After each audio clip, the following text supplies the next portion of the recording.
जानी मानी सामाजिक कार्यकर्ता आदरणीय प्रोफेसर रूपरेखा वर्मा जी, ये लोग अभी पहुंच रहे हैं यहाँ।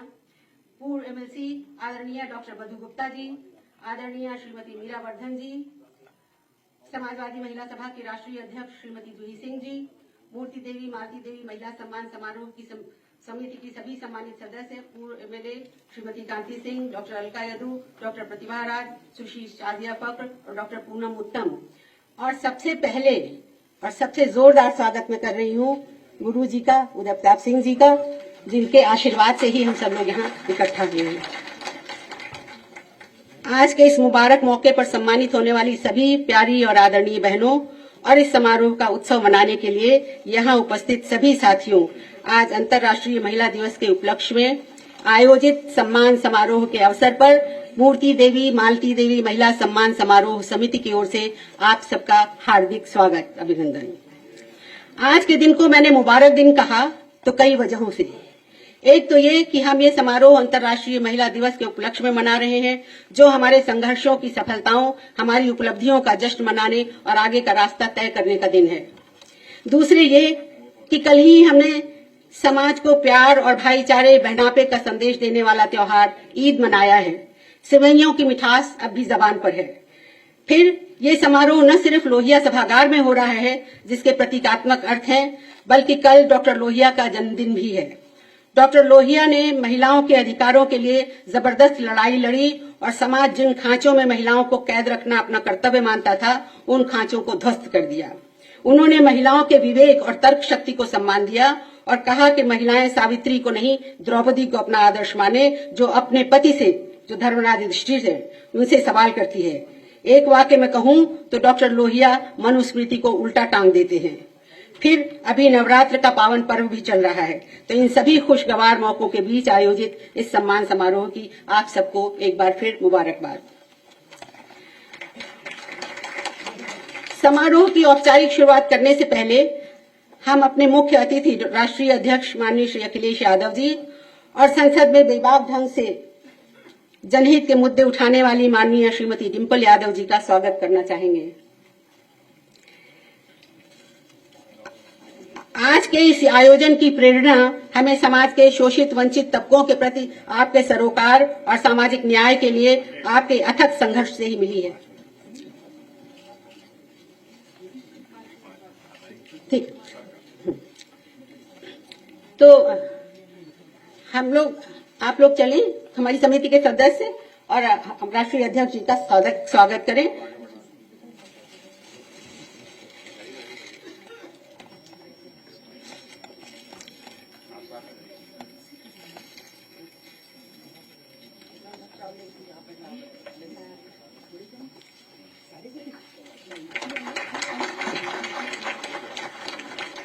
सफेद शॉल तो गुरु जी का स्वागत, सफेद शॉल तो गुरु जी का होना था स्वागत, सफेद शॉल से सजी से भी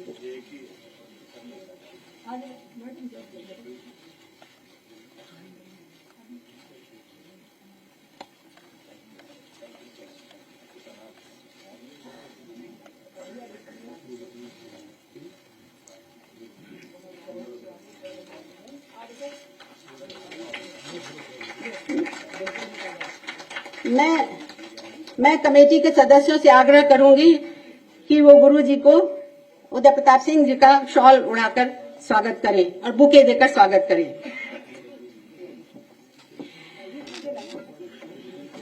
वैसे गुरु जी को सबसे पहले सम्मानित करना चाहिए, लेकिन गलती हो जाती है तो क्षमा बड़न को चाहिए, छोटन को उत्पात का रहीम मृग को घट्यो जो हरि मारेला।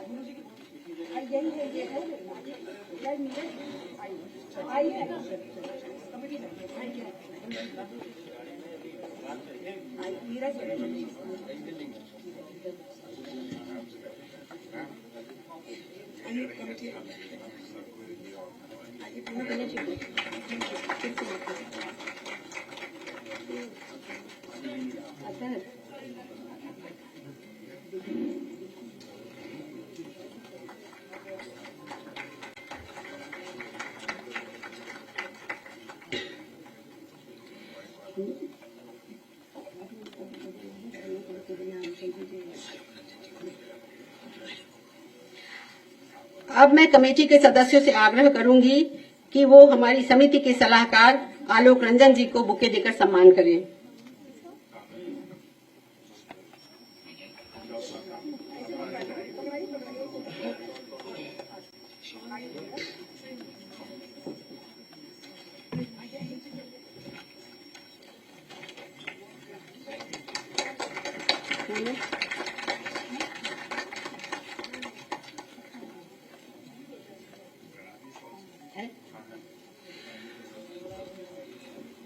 और अब मैं समिति के सदस्यों से आग्रह करूंगी कि वो राष्ट्रीय प्रवक्ता और हमारे एमएलसी राजेंद्र चौधरी साहब का शॉल उड़ाकर सम्मान करें।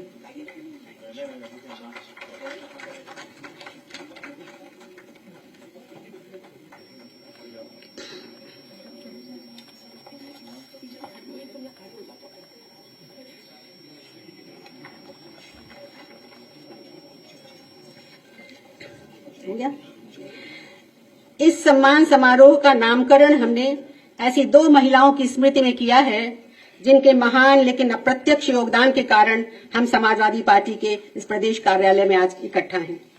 मैं उन दोनों महिलाओं का परिचय देने की अनुमति चाहती हूँ। प्रातः स्मरणीय श्रीमती मूर्ति देवी समाजवादी पार्टी के संस्थापक अध्यक्ष नेताजी माननीय मुलायम सिंह यादव जी की माताश्री हैं, जिन्होंने अपने बेटे को बचपन में ही सामाजिक अन्याय के खिलाफ लड़ने और पीड़ितों वंचितों का साथ देने के वे संस्कार दिए जिनके आधार और बल पर उन्होंने प्रदेश की राजनीति का चेहरा बदल दिया और जमीनी राजनीति करने के कारण धरती पुत्र कहलाए। श्रीमती मालती देवी नेताजी की पत्नी और हमारे हरदिल अजीज नेता अखिलेश यादव जी की माताश्री हैं। मालती देवी जी ने हर मोर्चे पर पति का साथ दिया, उन्हें घर की फिक्रों से आजाद रखा ताकि वो पिछड़े, दलित और अल्पसंख्यक वर्गों, हाशिए के समाज के लिए ठोस काम कर सके। साथ ही उन्होंने अपने बेटे श्री अखिलेश यादव जी को वो ताकत और ऊर्जा दी कि उन्होंने देश की सबसे कम उम्र पार्टियों में से एक समाजवादी पार्टी को रिकॉर्ड कम समय में देश की तीसरी सबसे बड़ी पार्टी के रूप में प्रतिष्ठित कर दिया। उन्होंने अध्यक्ष जी को विनम्रता, सहजता और सरलता के भी संस्कार दिए जिनके चलते सभी लोग उनसे सहज ही आत्मीय जुड़ाव महसूस करते हैं। इस सम्मान समारोह के माध्यम से हम इन दोनों विभूतियों को याद करते हैं और उन्हें प्रणाम करते हैं।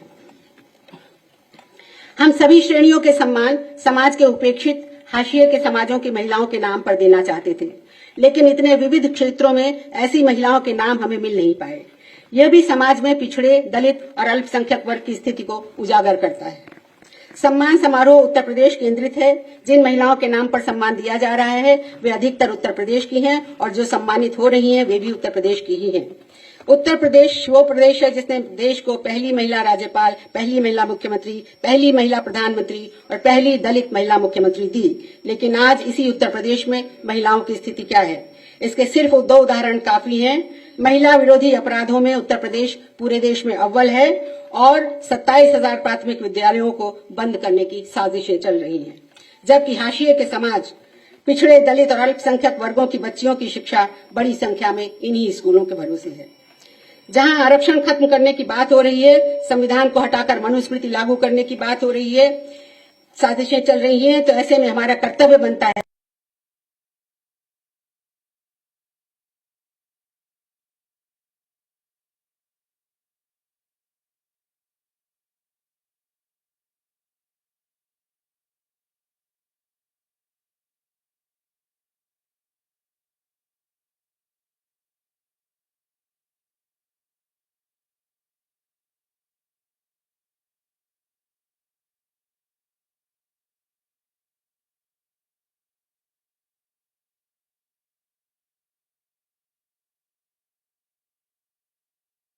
मूर्ति देवी, मालती देवी महिला सम्मानों की शुरुआत 1857 के मुक्ति संग्राम में अपनी बहादुरी से अंग्रेजों को हैरान कर देने वाली वीरांगना ऊदा देवी पासी और झलकारी बाई कोली का है। अब मैं उनका संक्षिप्त परिचय दे रही हूँ, सब जिनके नाम पर सम्मान है। 1857 ऊदा देवी पासी, झलकारी बाई कोली, ये सम्मान है जन जागरण के लिए। 1857 के मुक्ति संग्राम में लखनऊ की महिला बटालियन की नेता ऊदा देवी ने लखनऊ में सिकंदर बाग की लड़ाई में जिस वीरता का प्रदर्शन किया उसकी तारीफ अंग्रेज इतिहासकारों ने भी की है। उन्होंने घने पेड़ की डाल से लगभग 34 अंग्रेज सिपाहियों को अपनी गोलियों का निशाना बनाया था। झलकारी बाई रानी लक्ष्मीबाई की सेना में महिला शाखा दुर्गा दल की प्रमुख थीं। कई बार युद्ध में अंग्रेजों को चकमा देने के लिए वो रानी लक्ष्मीबाई का वेश धारण कर लेती थीं। उनकी वीरता की गाथाएं लोकगीतों में गाई जाती हैं। उनके सम्मान में भारत सरकार ने डाक टिकट भी जारी किया है। रानी लक्ष्मीबाई सम्मान खेल के लिए है। झांसी की रानी की कहानी बच्चा बच्चा जानता है। खूब लड़ी मर्दानी वो तो झांसी वाली रानी थी। सुभद्रा कुमारी चौहान की कविता झांसी की रानी में उनकी जीवन गाथा चित्रित है। महावीरी देवी वाल्मीकि सम्मान ये जन आंदोलन के क्षेत्र में हम दे रहे हैं। महावीरी देवी 1857 के मुक्ति संग्राम की एक बहादुर योद्धा थी। वह मुजफ्फरनगर के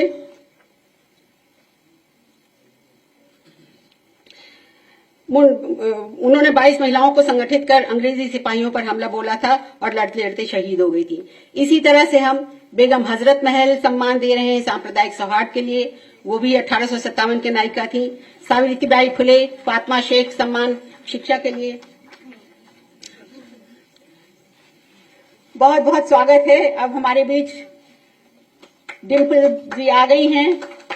मैनपुरी की हमारी लोकप्रिय सांसद, संसद में महिलाओं के हकों की आवाज उठाने वाली सशक्त आवाज और जनहित के सभी मुद्दों पर डट के बोलने वाली हमारी डिम्पल यादव जी हमारे बीच में हैं। मैं चाहूंगी समिति के सदस्य जाएं और उनको बुके देकर और शॉल उड़ाकर उनका सम्मान करें। बहुत बहुत स्वागत है आपका।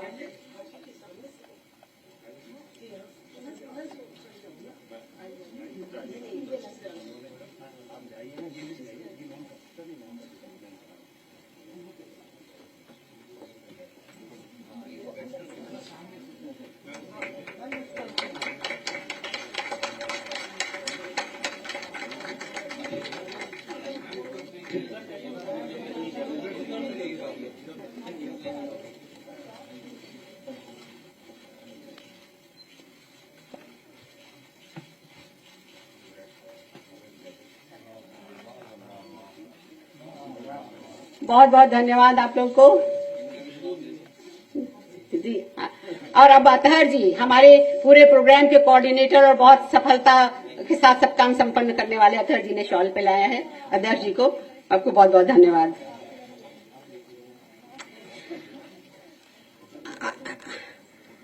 अच्छा, हम पहले एक और काम करते हैं कि ये ब्रोशर है हम लोग के पास एक जो पूरे प्रोग्राम के बारे में छपा है, जिसमें जिन महिलाओं के नाम पर सम्मान दिया जा रहा है और जिनको सम्मानित किया जा रहा है उनका पूरा परिचय इसमें है। मैं चाहूंगी कि अध्यक्ष जी और आदरणीय डिम्पल जी और गुरु जी आप सब लोग मिलके मंच पे जितने लोग हैं सब लोग मिलके इसको लोकार्पित करें।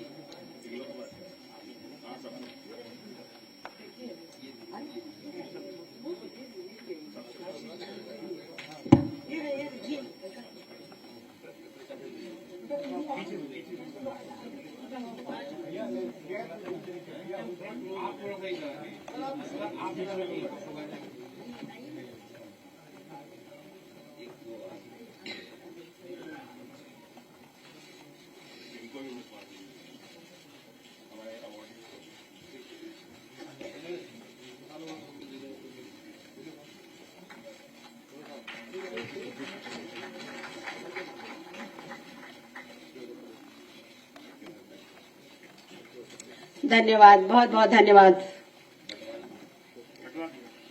अब हम फिर अपने पुराने क्रम पे लौटते हैं। जिन महिलाओं के नाम पर सम्मान दिया जा रहा है उनके नाम हम अब आगे पढ़ते हैं। सावित्रीबाई फुले फातिमा शेख सम्मान शिक्षा के क्षेत्र में दिया जा रहा है।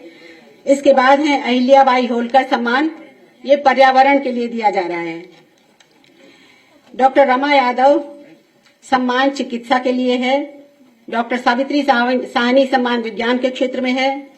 लीला सेठ सम्मान वकालत के लिए है। लीला सेठ को लोग समझते हैं कि वो विक्रम सेठ की माता जी हैं, लेकिन वो लखनऊ में जन्मी थी और भारत में उच्च न्यायालय की मुख्य न्यायाधीश बनने वाली पहली महिला थी।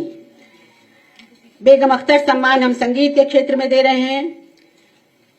कमला चौधरी सम्मान साहित्य के क्षेत्र में दे रहे हैं।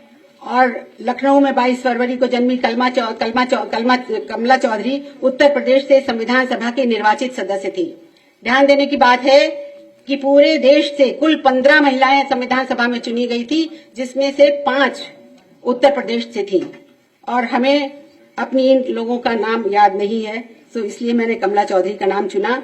और इसलिए भी कि वो लेखिका भी थी, उनके 4 कहानी संग्रह प्रकाशित हुए, तो उनके नाम का सम्मान हम साहित्य के लिए दे रहे हैं। कमला देवी चट्टोपाध्याय सम्मान हस्तशिल्प और कला के क्षेत्र में है। महादेवी वर्मा सम्मान पत्रकारिता के क्षेत्र में है। बहुमुखी प्रतिभा की धनी महादेवी वर्मा यूं तो हिंदी साहित्य में छायावाद के 4 प्रमुख कवियों के रूप में प्रसिद्ध हैं, मगर उन्होंने नारी मुक्ति के क्षेत्र में भी बहुत योगदान दिया और वो आजादी के पहले की सर्वाधिक महत्वपूर्ण पत्रिका चांद की संपादक रही। चांद के कई अंक ब्रिटिश सरकार ने जब्त किए थे। सरस्वती अम्माल अलामेलू अम्माल सम्मान दलित विमर्श के लिए है। ये दोनों देवियां डॉक्टर लोहिया के आमंत्रण पर ये अम्माल बहनें केरल से उत्तर प्रदेश आई थी और यहाँ उनका कार्यक्षेत्र जिला बस्ती था। अम्माल बहनें डॉक्टर लोहिया की कोर टीम की प्रमुख नेताओं में थी और बस्ती में अपने जबरदस्त सामाजिक कार्य के कारण सरस्वती अम्माल विधायक भी चुनी गई थी और वो उत्तर प्रदेश सरकार में मंत्री भी बनी थी। दुर्गा देवी वोहरा सम्मान बाल शिक्षा के क्षेत्र में है। आप सब जानते हैं दुर्गा भाभी के नाम से वो लोकप्रिय थी और भगत सिंह के साथ उन्होंने बहुत काम किया था, चंद्रशेखर आजाद के साथ, और बाद में वो लखनऊ में बस गई और यहाँ उन्होंने लखनऊ मॉन्टेसरी स्कूल खोला, जो जहाँ पर मुझे बताने का बहुत मन कर रहा है बात कि इतना प्रतिष्ठित और इतना स्टैंडर्ड उस स्कूल का था कि तत्कालीन प्रधानमंत्री नेहरू जी के दोनों नाती राजीव गांधी और संजय गांधी उसी स्कूल में पढ़े थे जब यहाँ वो लोग रहते थे, फिरोज गांधी और इंदिरा गांधी। जद्दन बाई सम्मान थिएटर और फिल्म के लिए है।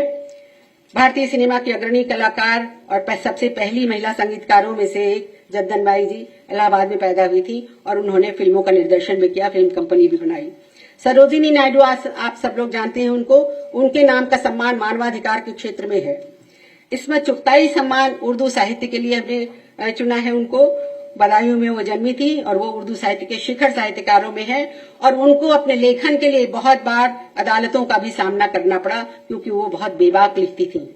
फूलन देवी सम्मान बहादुरी के लिए है।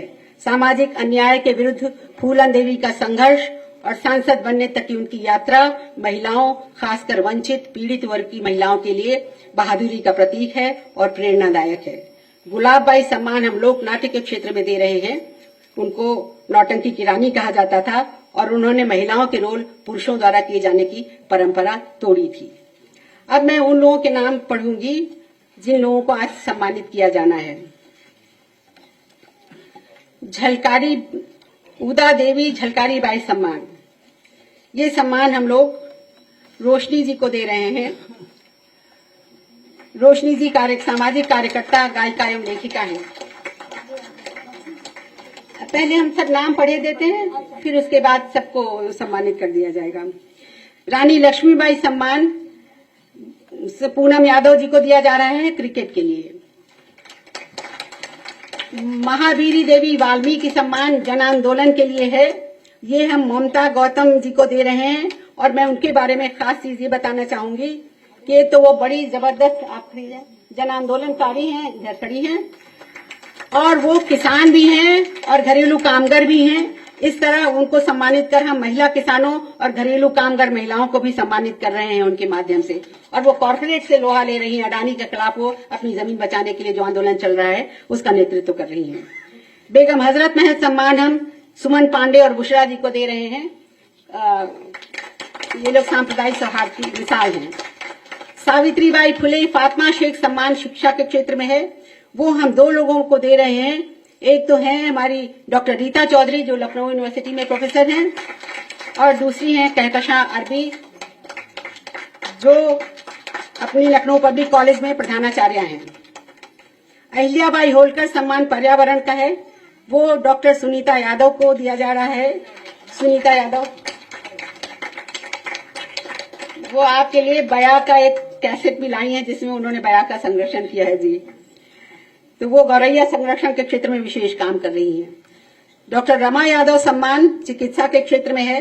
ये सम्मान डॉक्टर नयारा शकील जी को दिया जा रहा है। और एक सुखद संयोग ये है, वो बहुत अच्छी चिकित्सक तो है ही, मगर उन्होंने जिस कॉलेज से डॉक्टर रमा यादव ने किया था एमबीबीएस, उसी कॉलेज से एमबीबीएस इन्होंने भी किया है। डॉक्टर सावित्री साहनी सम्मान हम डॉक्टर कमर रहमान साहबा को दे रहे हैं। डॉक्टर कमर रहमान साहबा अपने शोध कार्यों के लिए, जनहितकारी वैज्ञानिक शोध कार्यों के लिए जानी जाती हैं। उन्होंने एस्बेस्टोसिस के विषैले प्रभाव पर शोध किया, उसके विरुद्ध अभियान छेड़ा। फिर खदानों में काम करने वाले मजदूरों और मिर्च मसालों के क्षेत्र में काम करने वाली औरतों को किस तरह के खतरे उठाने पड़ते हैं, उन पर शोध किया।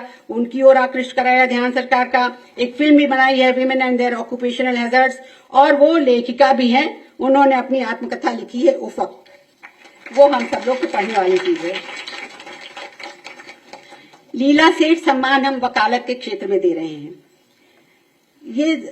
ये सम्मान दिया जा रहा है नंदिनी वर्मा को। युवा अधिवक्ता नंदिनी वर्मा सामाजिक न्याय से संबंधित मामलों की ज्यादातर पैरवी करती हैं और बहुत उनके उज्जवल भविष्य की हम कामना करते हैं। बेगम अख्तर सम्मान संगीत के क्षेत्र में है।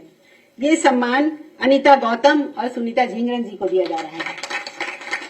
बहुत मधुर आवाज, सुरीले कंठ और राग रागिनियों से सहज मित्रता कायम करने वाली अनीता गौतम सुगम और शास्त्रीय संगीत दोनों क्षेत्रों में अपना एक मुकाम हासिल करने के लिए प्रयासरत हैं। और हुसैनी ब्राह्मण सुनीता झिंगरन जी माता जी की तरफ से स्वामी हरिदास की वंशजा हैं और वो गजल, दादरा, टप्पा गायन में उन्हें महारत हासिल करी है उन्होंने। और मुहर्रम के मौके पर मजलिसों में वो नौहा और मरसिया की बड़ी भावपूर्ण प्रस्तुति करती हैं। और उनके नौहा, मरसिया, सोज और सलाम पढ़ने का एक कैसेट भी है, याद हुसैन। वो सूफी संगीत की भी पारंगत हैं। कमला चौधरी सम्मान हम साहित्य के क्षेत्र में दे रहे हैं।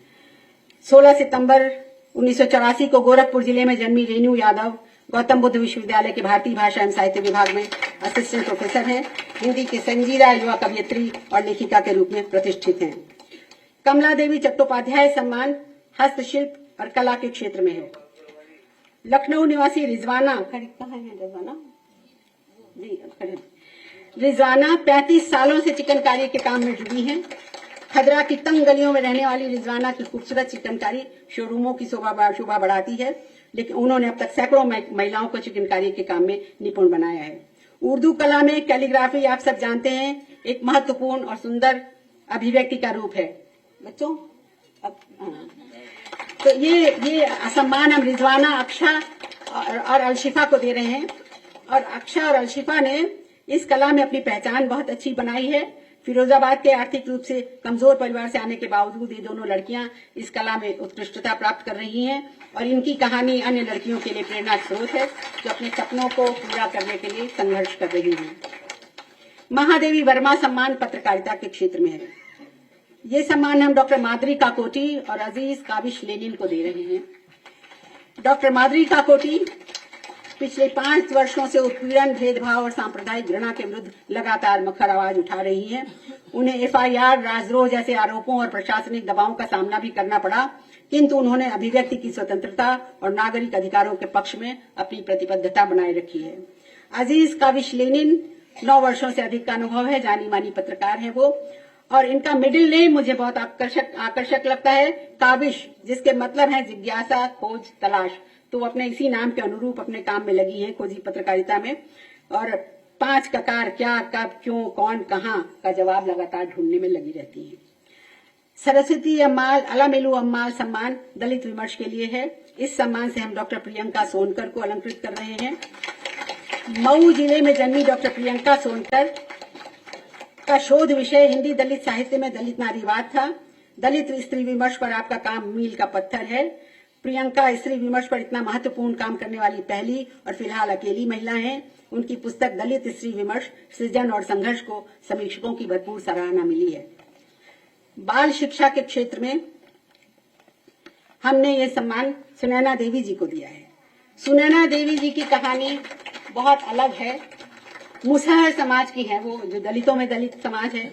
बचपन में ही विवाह हो गया, खुद नहीं पढ़ पाई, तो उन्होंने ये तय कर लिया कि हमको बच्चों को पढ़ाना है, सब बच्चों को कोई स्कूल जाने से रुक न पाए।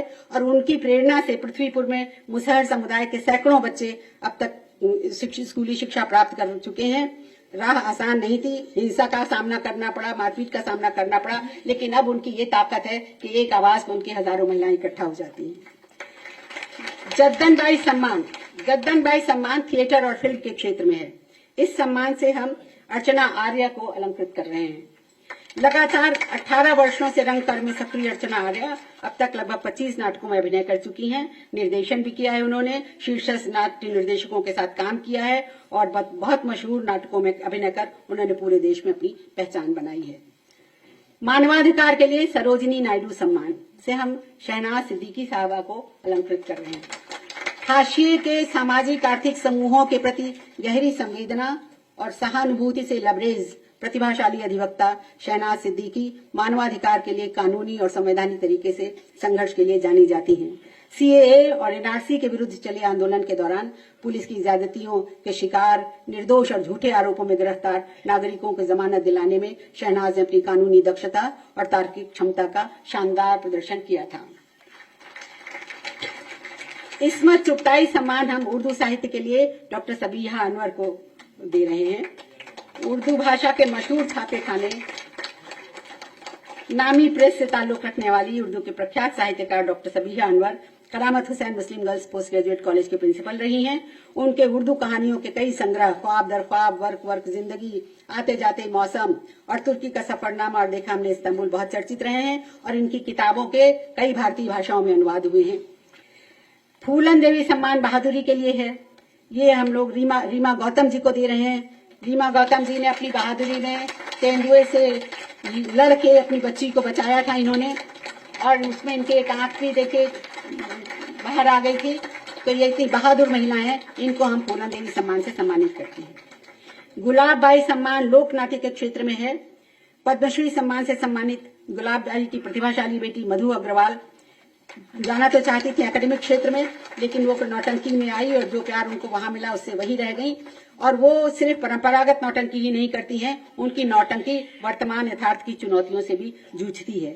अब हम अनुरोध करेंगे माननीय राष्ट्रीय अध्यक्ष अखिलेश यादव जी से और हमारी लोकप्रिय सांसद, हमारी आवाज संसद में डिम्पल यादव जी से कि वो इन लोगों को सम्मान प्रदान करें। मैं पढ़ती जाऊंगी नाम एक एक करके। अच्छा, आपकी जी, हमारी समिति के सलाहकार और इस कार्यक्रम के पूरा विजुअलाइज करने वाले हमारे आलोक रंजन जी, मैं चाहूंगी कि वो आए और 2 शब्द कहें। अच्छा, आलोक रंजन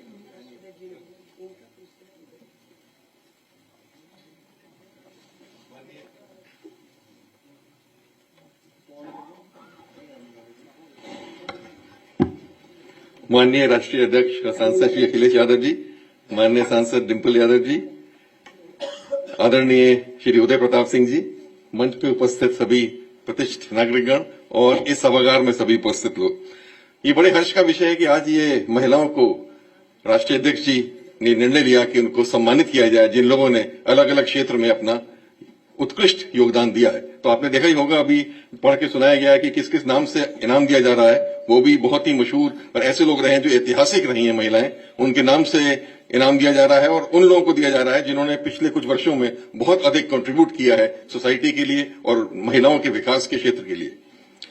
मैं इस मौके पर यह कहना चाहूंगा कि महिलाओं के विकास के बिना देश का या समाज का विकास नहीं हो सकता। ये आप लोग मुझसे सहमत होंगे। हम सभी जानते हैं कि अगर जीडीपी बढ़ानी है तो लेबर फोर्स पार्टिसिपेशन में महिलाओं का रेट जो है या उनका प्रतिनिधित्व जो है वो बढ़ाना आवश्यक हो जाता है। महिलाओं को, जैसा कि अखिलेश यादव जी ने लिख के दिया है, उसमें आप लोगों को जो ब्रोशर मिला है कि समान अधिकार दिया जाए, समान अवसर दिया जाए, समान शिक्षा दी जाए, जिससे कि वो हर तरीके से पुरुष के बराबर रहें, किसी तरीके से कोई जेंडर डिस्क्रिमिनेशन न रहे या जेंडर में डिस्पैरिटी न रहे दोनों के बीच में, महिलाओं उतनी तरीके से आगे बढ़ सकें जैसे पुरुष आगे बढ़ रहे हैं। यही उद्देश्य इस समारोह का है। मैं क्योंकि सर के साथ चीफ सेक्रेटरी पद पर रहा तो मैं कुछ उल्लेख करना चाहूंगा कि जब समय हम चीफ सेक्रेटरी थे या जब सरकार थी 2012-17 के बीच में, तो काफी पहल माननीय अखिलेश यादव जी जो मुख्यमंत्री के रूप में उन्होंने महिलाओं के उत्थान के लिए किया। सबसे पहले बताना चाहूंगा कि महिलाओं की सुरक्षा के लिए बिल्कुल क्लियर उनके निर्देश हमेशा रहते थे कि 0 टॉलरेंस है फॉर एनी क्राइम या एनीथिंग अगेंस्ट वुमेन। मतलब महिलाओं के अगेंस्ट कोई भी उत्पीड़न हो या कोई भी अत्याचार हो या कोई भी क्राइम हो, उसके लिए 0 टॉलरेंस होना चाहिए। और इसकी समीक्षा वो स्वयं भी करते थे और हम लोग भी उनके निर्देश पे हमेशा किया करते थे। मैं आप बताना चाहूंगा, पता नहीं आपको याद है कि नहीं, उस समय की उन्होंने एक एडिशनल डायरेक्टर जनरल पुलिस की पद भी बनाया था जो महिला अधिकारी थी जो पूरा महिलाओं के विरुद्ध जो अपराध होते थे उनको उनके नीचे पूरा जो स्ट्रक्चर था वो मॉनिटर करता था लगातार कि उसमें कार्रवाई हो रही है नहीं हो रही है, प्रभावी ढंग से हो रही है, कैसे उनको रोका जा रहा है कि नहीं रोका जा रहा है। और यहां तक कि ईमेल से एफआईआर तक उनमें रजिस्टर करने की बात हम लोगों ने अलाउ कर दी थी। ईमेल से महिलाएं, क्योंकि अगर थाना जाने में उन्हें दिक्कत हो रही है तो ईमेल से एफआईआर रजिस्टर करें और उस एफआईआर की पूरी ट्रैकिंग होती थी, पूरी मॉनिटरिंग होती थी। यहां मैं कहना चाहूंगा कि इसके साथ ही साथ बहुत ही महत्वपूर्ण कदम था, पता नहीं कितनों को याद है, आशा ज्योति केंद्र बनाए थे सर ने, माननीय अखिलेश यादव जी ने आशा ज्योति केंद्र जो बनाए थे उस समय मुझे याद है जब मैं चीफ सेक्रेटरी था 26 जिलों में हम लोगों ने चालू कर दिए थे। वन स्टॉप सोल्यूशन था महिलाओं के लिए, क्योंकि महिलाएं जैसे उनके साथ कोई उत्पीड़न होता है या कोई क्राइम होती है तो they can not go to the police station, they feel nervous, ये एप्रीहेंसिव, वहां जाने के लिए घबराती हैं। तो ये अलग केंद्र था थाने से हटके, जहां पे महिलाएं मैन कर रही थी वहां पे मौजूद थी।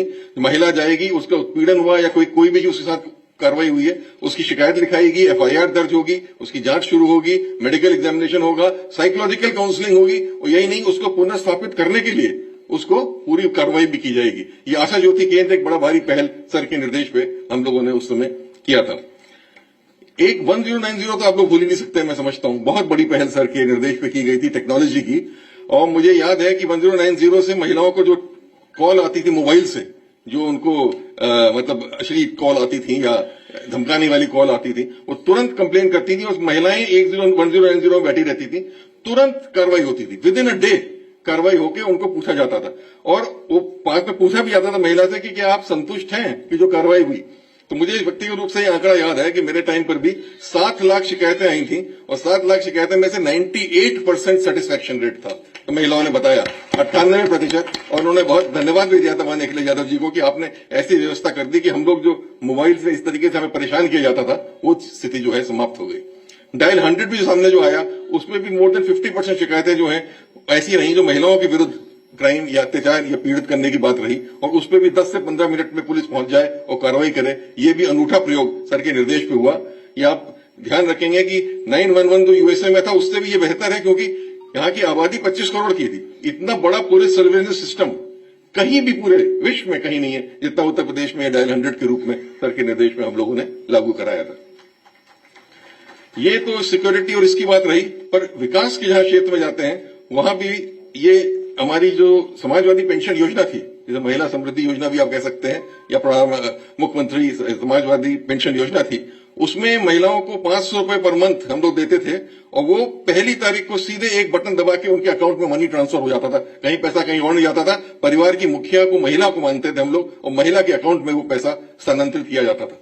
अगर वो महिला अपने बच्चों को शिक्षा प्रदान कर रही है, स्कूल भेज रही है और उनका इम्यूनाइजेशन वैक्सीनेशन भी करा रही है, तो ये धनराशि 500 से बढ़ा के 750 कर दी जाती थी। मतलब एक प्रोत्साहन था कि वो अपने बच्चों को स्कूल भेजे और अपने बच्चों को वैक्सीनेशन भी कराए, जिससे उनकी शिक्षा और स्वास्थ्य में भी सुधार आ सके। तो ये भी एक बहुत अच्छा प्रयास था। इसके साथ साथ बालिकाओं की शिक्षा को बढ़ावा देने के लिए आप जानते होंगे वो पूरा उनको साइकिल दी गई, 30,000 रुपए जो उनको महिला उत्थान योजना में, जो बालिका योजना में दिए गए, शिक्षा योजना में हम लोगों ने दिए। ये तमाम तरीके की हम लोगों ने कार्रवाई की थी। महिलाओं को उनके अधिक से अधिक शिक्षा प्रदान की जाए, बेहतर स्वास्थ्य मिले और उनको रोजगार के साधन भी उपलब्ध हो पाए, जिससे वो कंधे से कंधे मिला के पुरुष से अपना आगे बढ़ सकें। तो ये मैं केवल खाली मैंने कुछ उदाहरण रूप ही कुछ बातें बताई हैं जो माननीय अखिलेश यादव जी की विचारधारा को दिखाता है कि महिलाओं को पूरा सम्मान देना आवश्यक है और महिलाएं अगर बराबर होकर पुरुष के साथ चलेंगी तभी समाज में जो है क्रांति आ पाएगी, समाज में बदलाव जो है वो आ पाएगा। और इसी परिवेश में उन्होंने ये कदम उठाया है। तो आज ये जो आज अभी जितने अवार्डीज हैं मैं उनको अपनी ओर से बधाई देना चाहूंगा। अभी उनको अवार्ड मिलने वाला है, उनके नाम घोषित हो गए हैं। उन्होंने बहुत महत्वपूर्ण योगदान दिया है अपने अपने क्षेत्र में, जिसके लिए आज उनको रिकॉग्नाइज किया जा रहा है, उनको सम्मानित किया जा रहा है। और मैं उम्मीद करूंगा कि उनको इस सम्मान से वो और अधिक काम करेंगे इसी क्षेत्र में, और उनको देख के और महिलाएं जो हैं वो सामने आएंगी, प्रेरित होंगी और आगे आकर अपने अपने क्षेत्र में उत्कृष्ट कार्य करेंगी। इसी के साथ पुनः बहुत बहुत धन्यवाद। जय हिंद। बहुत बहुत धन्यवाद आलोक रंजन जी। अब मैं बहुत खुशी के साथ आप सबको सूचित कर रही हूँ कि हमारे बीच प्रोफेसर रूपरेखा वर्मा जी आ गई हैं, जो हमारे जूरी की निर्णायक मंडल की वरिष्ठतम सदस्य हैं। हम उनका ही इंतजार कर रहे थे, तो अब हम चाहते हैं कि हमारी समिति के सदस्य जाएं और जूरी की उनको सम्मानित करें और जूरी के अन्य सदस्यों को भी।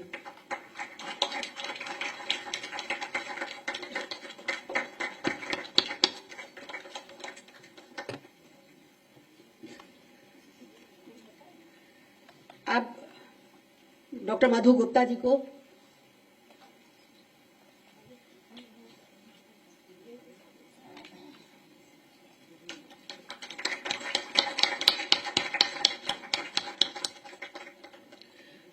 सुश्री मीरा वर्धन जी को,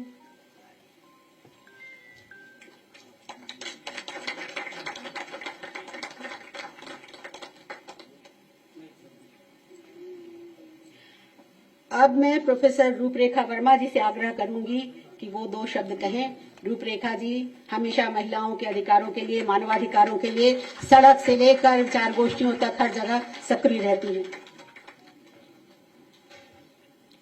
मंच पर बैठे सभी बहुत सम्मानित साथी, खासतौर से पूर्व मुख्यमंत्री अखिलेश यादव जी, डिम्पल जी, हमारे हिंदी साहित्य के, हिंदी संस्थान के पूर्व अध्यक्ष और बहुत ही कहना चाहिए रचनात्मक व्यक्तित्व रखने वाले और हमारे एक्स चीफ सेक्रेटरी साहब। मैं अभी सुन रही थी, मैंने सोचा था सिर्फ मैं बधाई दे करके बात खत्म करूंगी, क्योंकि असली चीज तो अभी जो हमारे हीरोज और हीरोइंस यहाँ बैठे हैं उनके लिए ताली बजाने का काम मुझे करना है। लेकिन बातें कुछ याद दिला दी आलोक जी ने। देखिए, कभी भी किसी भी देश में कोई परफेक्ट सरकार तो कभी ना किसी को होती ही नहीं है। परफेक्शन, यूटोपिया हमेशा वो चीज होती है जो हम अपने मन में आदर्श गढ़ते हैं, पर कुछ खामियों के साथ ही हमें मिलता है। और ये बात सही है कि इससे पहले जो आज जो सरकार केंद्र में भी और हमारे यहाँ है, कोई आपत्ति तो नहीं है। पॉलिटिकल तो बात करनी ही पड़ेगी। अध्यक्ष जी, ऐतराज तो नहीं है इस बात में? मुझे लगता है, देखिए, पॉलिटिक्स तो जब हम महिलाओं की उन्नति की बात करते हैं तब भी हम पॉलिटिक्स ही कर रहे हैं। पॉलिटिक्स है क्या? पॉलिटिक्स करना जरूरी नहीं है पार्टी पॉलिटिक्स करना हो। पॉलिटिक्स का मतलब है सत्ता के संतुलन के बारे में कुछ करना, बात करना भी उसके बारे में कुछ करना है। तो हम पॉलिटिक्स तो तब भी करते हैं जब हम स्त्री और पुरुष के मानवाधिकारों की बात करते हैं, क्योंकि वो सत्ता के संतुलन की बात है। तो वो पॉलिटिक्स बस मैं यहाँ करना चाहती हूँ कि हमें ये बात सच है कि किसी भी समय परफेक्ट सरकारें नहीं मिली, लेकिन जो आज है उससे 1000 गुना बेहतर मिली। और कितने 2005 में हमें केंद्र सरकार से ढेरों बहुत बढ़िया कानून मिले। इस यूपी में सरकार के पहले जो सरकार थी हमारे अखिलेश जी की, उसमें उत्तर प्रदेश के शहरों को अधिक सुंदर बनाया गया। अब आज जो सुंदर बनाया जा रहा है, लखनऊ में जुटे हुए हैं सुंदर बनाने को। उस सुंदरता के नाम पर जो सौंदर्य बोध है, जरा मैं कुछ कहूंगी नहीं, आप खुद देख लीजिएगा कलर स्कीम क्या हो रही है। गोमती को जांच के बहाने किस तरह सड़ने दिया, बदबूदार बना, पर वो एक अलग बात है। मैं केवल स्त्रियों के बारे में बात करने की करूंगी कि इस शहर के मिडिल एजेड लोगों से लेके ऊपर के लोगों को याद होगा कि सपा की सरकार में हम लोगों ने एक केस लड़ा था मास रेप का, गैंग रेप का, और कुछ उसमें से जो आरोपी थे बाद में वो कल्प्रिट साबित हुए, उनका ये कहना था कि वो परिवार सपा से जुड़े हुए हैं। लेकिन हम लोगों ने पता नहीं कितनी बार सड़क पर जुलूस निकाला। मुख्यमंत्री का तब मुलायम सिंह जी थे, उसके बाद अखिलेश जी आए, और वो तब तक चला, 11 साल केस चला। हम लोगों को ना रोका गया सड़क पे आने पे, ना डंडे चलाए गए, ना जेल में ठूसा गया, ना 6 लोगों की जगह वाली जीप में 22-25 लोगों को जानवरों की तरह से घुसाकर कहीं सुनसान जगह पे छोड़ा गया। हमें प्रोटेस्ट करने का और न्याय दिलाने का हमने बखूबी किया। गवर्नमेंट ने हमें कभी बाधा नहीं डाली। ये जो बात मैं कह रही हूँ ये छोटी बात नहीं है, और वो छोटी बात इसलिए भी नहीं है। बड़ी बात से बहुत बड़ी बात तब बनती है जब आप देखिए कि आज क्या हो रहा है।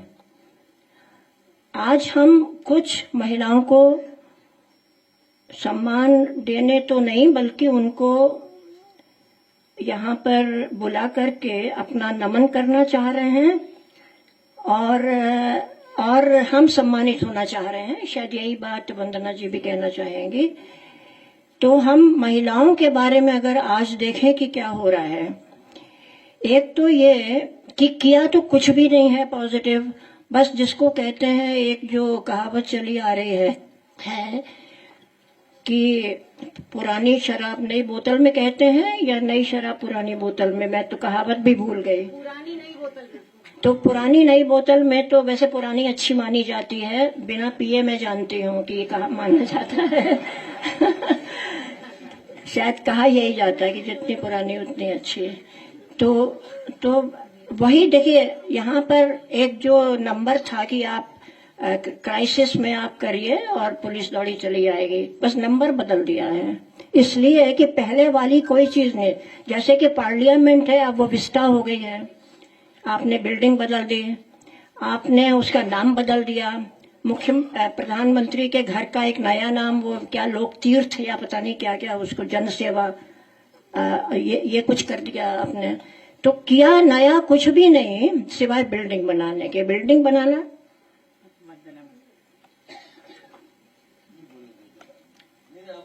ओके, नहीं तो थोड़ा समय की कमी है, तो मैं खैर कुछ ज्यादा नहीं कहूंगी, संक्षेप में ये कहूंगी कि हमें, यानी कि अब मैं 82 साल की हूँ और अर्ली 20s से हम जैसे लोग महिलाओं के हक की काम कर रहे हैं। हमने सरकारों के खिलाफ खूब नारे लगाए हैं, प्रोटेस्ट किए हैं, सड़कों पर निकले, हमें रोका नहीं गया। लेकिन अब अगर हम सिर्फ बोलते भी हैं, अगर हम एक सोशल पोस्ट भी डालते हैं बिना आज के गवर्नमेंट का नाम लिए भी, तो हमारे ऊपर FIR होती है। जमाना बहुत बदला है। स्त्रियों की अस्मिता इस समय सबसे घटिया लेवल पे पहुंचा दी गई है। स्त्रियों को, हम जैसे बुजुर्गों को भी रेप की धमकियां एक कॉमन बात है। कोई बोले, अगर धार्मिक सद्भाव के लिए बोले, तो उनकी बेटियों को रेप की धमकी देना एक कॉमन बात है।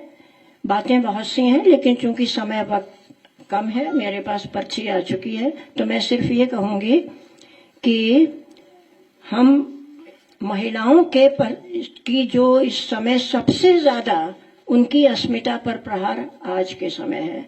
क्योंकि किसी और समय किसी भी देश में हमसे कहीं ज्यादा बदकिस्मत देशों में भी कभी रेपिस्ट को, बलात्कारी को हार नहीं पहनाए गए, उनकी आरती नहीं उतारी गई, उनके पैर नहीं छुए गए। और किसी भी घटिया से घटिया देश में बलात्कारी को फरलो और पैरोल बार बार नहीं मिला। ये सिर्फ अपना देश है, और अपना देश सिर्फ पिछले 11-12 सालों से है। तो आज जब हम स्त्रियों की अस्मिता का प्रश्न उठा रहे हैं, तो हमें ये याद रखना चाहिए कि हमारा विकल्प सिर्फ ये है कि हम अपने अच्छे दिन वापस लाएं, जो बहुत बढ़िया ना भी तो हमें कम अच्छे दिन ही कबूल है। और ये जो आज का अच्छा दिन है, उसके खिलाफ ना सोशल मीडिया पे मैं भी लिखती हूँ, लेकिन वो उससे कुछ होता नहीं है। सिर्फ बातों से, भाषण से, सेमिनार पे कुछ होता नहीं है। हमें सड़क पे उतरना पड़ेगा। और ये लोग इतने ज्यादा लोग यहाँ, मैं अपील करना चाहती हूँ कि हम लामबंद होके एक शांतिपूर्ण अहिंसक आंदोलन, जो सड़क पर उतर करके हम इस सरकार को उखाड़ फेंके, इसकी आज सबसे ज्यादा जरूरी है। न महिला के लिए हमें उस समय उसने संकट रहेंगे, ना पुरुषों के मानवाधिकारों के, जो तमाम लोग बोलने के लिए जेल में हैं, हमारे जर्नलिस्ट हैं। तो कोई जर्नलिस्ट, आप सब इतने पूरी कतार में बैठे हुए हैं जर्नलिस्ट, दिल पे हाथ रख के सोचिएगा कि आप कितना अपनी ईमानदारी से लिख सकते हैं। शुक्रिया। बहुत बहुत धन्यवाद प्रोफेसर रूपरेखा जी। आपने देखा कि वो कितने दिल से बात करती हैं, कितनी सच्ची बात करती हैं, और जब दिल दुखता है तो ऐसी ही बातें होती हैं। तो वो खरी खरी कहने के लिए भी मशहूर है, दिल की बात साफ साफ कहने के लिए मशहूर है। और रूपरेखा जी, हम आपको आश्वासन देते हैं, और आप जानती भी हैं इस बात को, कि जब आप कहेंगी हम लोग सड़कों पर आपके साथ हमेशा रहे हैं और रहेंगे। बहुत धन्यवाद।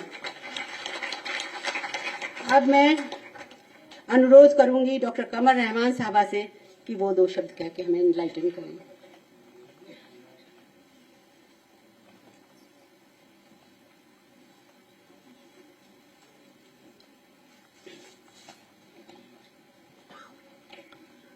ऑनरेबल अखिलेश यादव जी, डिम्पल जी, मोजिस डाइस पे बैठे हुए लोग, भाइयों और बहनों, मुझे यहाँ आकर के बहुत अच्छा लगा है। मैं पहली बार आई हूँ। और कहते हैं कि अगर आपको किसी देश के बारे में ये पता हो कि वहाँ की तरक्की कितनी हुई है, तो आप देखिए कि वहाँ औरत की क्या इज्जत है, औरत की क्या सिचुएशन है। तो ये बहुत बड़ी बात है। और मेरे ख्याल में अखिलेश जी यही मान करके चलते हैं, तो वो हमेशा औरत को बहुत इज्जत देते हैं। और जब तक आपकी माँ आपको अच्छी चीजें नहीं सिखाएंगी, तब तक आप आगे नहीं बढ़ सकते हैं। और इस बात हमारे देश का जो हाल है, उस पर ऐसा लगता है कि दिल में दर्द होता है। कभी कभी हमें लगता है कि हम अपना सर पक्ष से उठा करके कह नहीं सकते हैं कि हम कहाँ हैं, क्योंकि हमें शर्म आ जाती है। जैसा अभी रूपरेखा जी ने कहा कि बलात्कारियों को हम हार पहनाने लगे हैं। हमारे बहुत बड़े बड़े लीडर ये कहते हैं, जो हम लोगों ने हमेशा, हमारे पुरखों ने आजादी के लिए लड़ाई लड़ी है, तो उनसे कहते हैं कि अगर हम खामोश रहेंगे तो ठीक है, अगर हम बोलेंगे तो जहन्नुम में जाएंगे। बताइए, ऐसा भी होता है कहीं?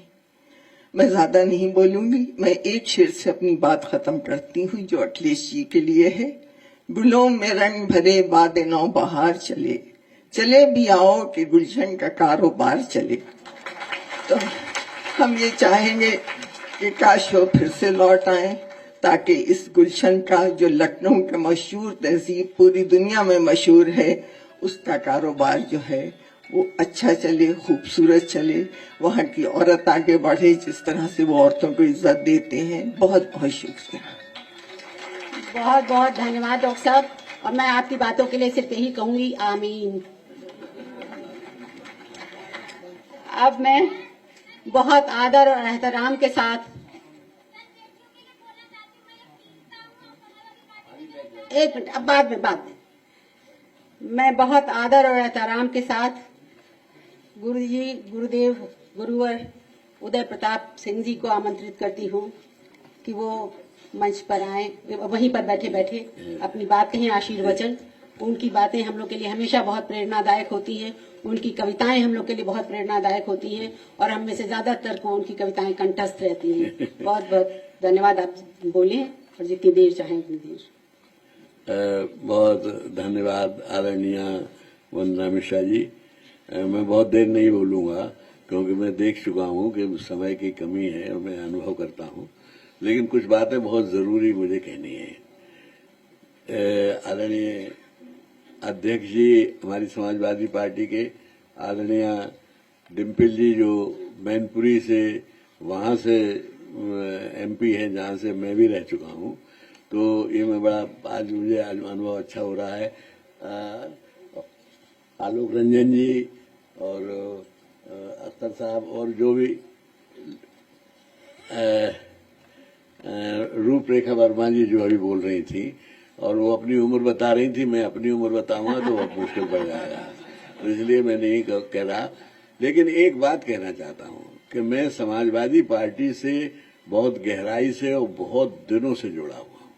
सन 62 का चुनाव जो हुआ था लोहिया जी, जिसमें खड़े हुए थे फर्रुखाबाद से, तो मैं तब से उनको जानता हूं और मुझे उस समय ये पता चला था कि लोहिया जी ने बिहार की एक शांति देवी जो पत्थर तोड़ती थी उनको उन्होंने एमपी और एमएलए बनाया था। पत्थर तोड़ने वाली महिला को निराला जी ने तो कविता लिखी थी वो तोड़ती पत्थर, लेकिन उन्होंने पत्थर तोड़ने वाली महिला को बनाया था। और एक बात आप लोगों को बहुतों को नहीं मालूम होगा कि आदरणीय नेताजी मुलायम सिंह जी जो जेल गए थे पहली बार, वो एक दलित महिला की लड़ाई लड़ते हुए गए थे। उस दलित महिला के साथ पुलिस ने बदतमीजी की थी और उसके लिए उन्होंने पूरा एक आंदोलन चलाया था जिसमें वहां पर वो थाने पर हमला किया था। और ये वो जो गुण जो है वो विरासत में हमारे अध्यक्ष जी को भी मिला है। और आज वो भी उसी तरह से, जैसा कि अभी आलोक रंजन साहब कह रहे थे, अखिलेश जी ने हमेशा महिलाओं को सम्मान दिया है। और मैं एक बात कहना चाहता हूं, मैं साहित्य का से जुड़ा हुआ हूं और कई साहित्य से मेरा संबंध रहा है। साहित्य कहता है कि किसी समाज की सभ्यता का पैमाना ये है कि वहां महिलाओं को कितना सम्मान मिलता है। अगर उस दृष्टि से देखा जाए तो समाजवादी पार्टी एक अकेली राजनीतिक पार्टी है जिसमें लोहिया जी से लेके और जो सम्मान नेताजी ने दिया है महिलाओं को वो लंबी लिस्ट है, मैं इसको वर्णन नहीं करना चाहता। लेकिन फूलन देवी को जब उन्होंने एमपी बनाया था, जो उनका भाषण है वो यादगार भाषण है, उसे याद रखना चाहिए। उन्होंने कहा था कि हम ये महिलाओं को सम्मान, पूरे महिला को सम्मान दे रहे हैं और अत्याचार के विरुद्ध एक बहुत बड़ा कदम उठा रहे हैं। तो ये जो हमारा सोच रहा है पार्टी का, जैसा कि अभी बहुत विस्तार से अभी बता भी चुके हैं लोग बाग।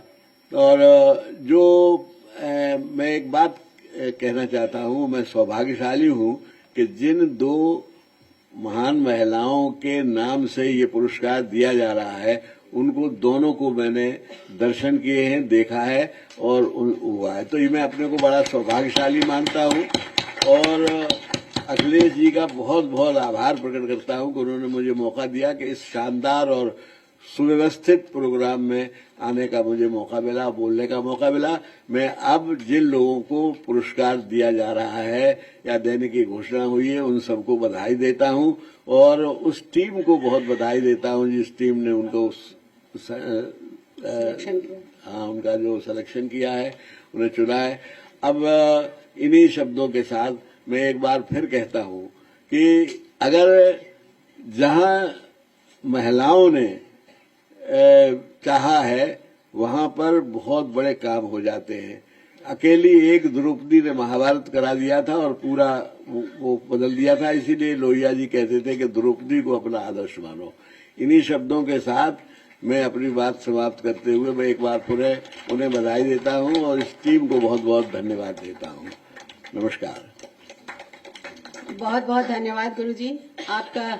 आपका हमेशा आप जो भी कहते हैं हम लोग के लिए मार्गदर्शन करते हैं। हम लोग इससे चलें तो बहुत बहुत फायदे में रहेंगे, देश का भी फायदा और हमारा भी फायदा। ठीक है, तो अब मैं अनुरोध करूंगी राष्ट्रीय अध्यक्ष माननीय अखिलेश यादव जी से और हमारी मैनपुरी से लोकप्रिय सांसद डिम्पल यादव जी से कि वो हमारी जिस आज के सम्मान जिनको दिया गया है उन लोग को पहले वो बोलिए। ओके, तो अब मैं अनुरोध करूंगी मैनपुरी की लोकप्रिय सांसद और संसद में हमेशा महिलाओं की प्रखर आवाज उठाने वाली, और मैं ये भी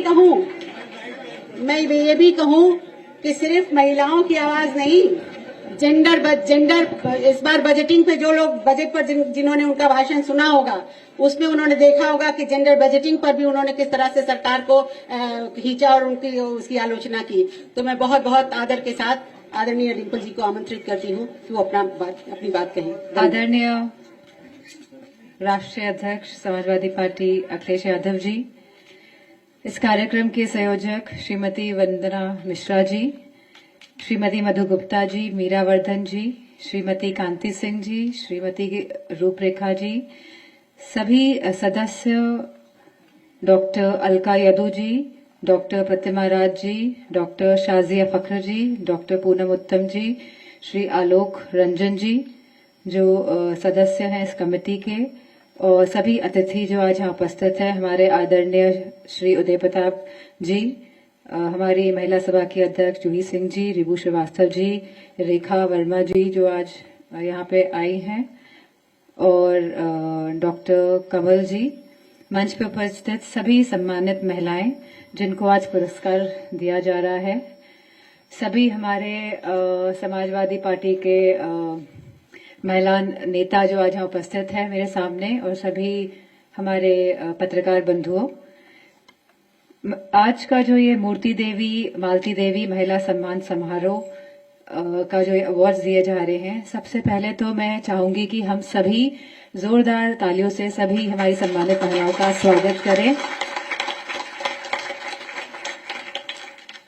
जैसे कि अभी कहा गया कि अगर किसी देश को आगे बढ़ना होता है तो बहुत जरूरी है उस देश की बेटियां, उस देश की महिलाएं आगे बढ़े, और कहीं ना कहीं देखने को मिल रहा है अब कि आज का भारत जो समृद्ध भारत होना चाहिए था, जहां महिलाओं का सम्मान होना चाहिए था, जहां हम इतने धूमधाम से नवरात्र की पूजा करते हैं, देवी पूजन करते हैं, कहीं ना कहीं हमारी वार्ताएं, हमारी बेटियां कहीं ना कहीं इस नए भारत में पिछड़ती जा रही हैं। हम सुरक्षा को लेकर अगर बात करें तो इतना दुख होता है, रोज की जो कहानियां जो हमें न्यूज के माध्यम से देखने को मिलती है कि जिस तरह अन्याय होता है वो अलग बात है, लेकिन अन्याय को छिपाने की जिस तरह कोशिश की जाती है। और मैं जरूर से कहना चाहूंगी, जो अभी हाल ही में उत्तराखंड में जो अंकिता भंडारी के साथ जो केस हुआ, जहां पे इतनी छोटी सी बिटिया, क्योंकि मेरी खुद बेटी 19 साल की है, तो मैं इतना दुखी थी उस कांड को सुन के कि जिस तरह शासन प्रशासन ने बुलडोजर चला के उस पूरे रिजॉर्ट को तहस नहस कर दिया, सारे सबूत मिटा दिए, और बात आई गई सी सवाल हो गई है। तो जब हमारी बेटियां सुरक्षित नहीं है जिस समाज में, तो वो देश कैसे आगे बढ़ सकता है, ये बहुत ही बड़ा प्रश्न चिन्ह है। और क्योंकि यहाँ पे बहुत सारी हमारी सम्मानित महिलाएं बैठी हुई हैं, तो मैं आप सबसे कहना चाहूंगी कि आपने अपनी कहानी खुद लिखी है। आप किसी भी समाज के बेड़ियों के तहत नहीं चले हैं, क्योंकि अक्सर भूमिका बांध दी जाती है, और स्पेशली खास तौर पे महिलाओं के साथ, कि ऐसा करना चाहिए, आपको ये नहीं करना चाहिए, आप ऐसा नहीं कर सकती, आप वैसा नहीं कर सकती हैं, और वो पूरी जिंदगी उसी बेड़ियों के तहत चलती रहती है। लेकिन आप सबने अपनी कहानी खुद लिखी है, और आपने हम सबको और अनेक महिलाओं को मार्गदर्शन देने का जो कार्य किया है, मैं आप सबको आपकी उपलब्धियों में बहुत बहुत धन्यवाद भी कहना चाहूंगी, बहुत बहुत कांग्रेचुलेट करना चाहूंगी। और ज्यादा समय ना लेते हुए मैं सभी का बहुत बहुत धन्यवाद देना चाहूंगी, क्योंकि आप समाजवादी पार्टी ऑफिस में आए हैं, तो आपका स्वागत भी है, आपका बहुत बहुत धन्यवाद। Thank you.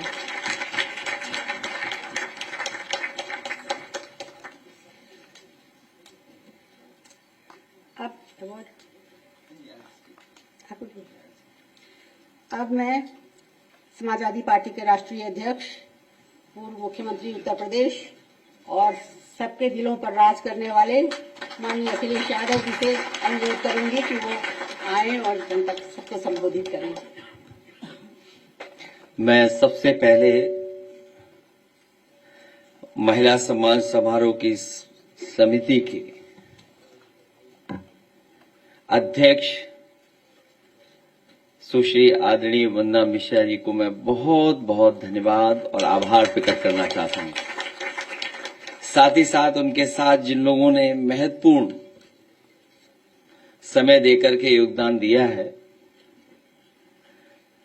Doctor Alka, doctor Pratibha Raj, Sushri Kanti Singh ji, doctor Poonam उत्तम जी, सुश्री साफिया जी, और जिनके निर्णायक मंडल की वजह से हमें ये सभी लोग जिनको सम्मान मिल रहा है, जिनके प्रयासों से, जिनके लगातार खोजबीन काम करने की वजह से, मैं उनका भी विशेष धन्यवाद दूंगा। प्रोफेसर रूपरेखा वर्मा जी, सुभाषिनी अली जी, मधु गुप्ता जी, मीरा वर्धन जी। मैं जहां सबका धन्यवाद और आभार प्रकट कर रहा हूं, वहीं जिनको सम्मान मिलने जा रहा है मैं उनका बहुत बहुत समाजवादी पार्टी के कार्यालय में स्वागत करता हूं। हालांकि ये कार्यक्रम 8 मार्च महिला दिवस के दिन होना था, लेकिन किसी कारण हम लोग उस दिन नहीं कर पा रहे थे। कार्यक्रम बदलने के बाद भी सभी लोग यहां पर उपस्थित हुए हैं। मैं उन सभी लोगों का बहुत बहुत आभारी हमेशा हमेशा रहूंगा। जहां महिलाओं की बात हो, और मेरे से पूर्व में सभी लोगों ने इस बात को कहा कि अगर समाज को और देश को देखना है तो वहां की महिलाएं, वहां की स्त्रियों की स्थिति क्या है, अगर उसकी जानकारी हो जाए तो पूरे के पूरे समाज की स्थिति पता लग जा रही है। जहां भारत में विभिन्न जाति धर्म के लोग रहते हैं, और जब हम आकलन करते हैं तो हमारी महिला बहनों की स्थिति बहुत ही खराब है। और इधर ये ठीक कहा आदरणीय रूपरेखा वर्मा जी ने, हालांकि जब वो बोलती है तो और भी जानकारी हम लोगों को मिल जाती। मैं उनका धन्यवाद देता हूं कि जिस तरीके से उन्होंने जो बातें रखी हैं, और जहां सड़कों पे निकलने का आह्वान किया है, मैं तो एक ही सुझाव देता हूं। मैं अभी कैमरे गिन रहा था, लगभग 30 कैमरे हैं।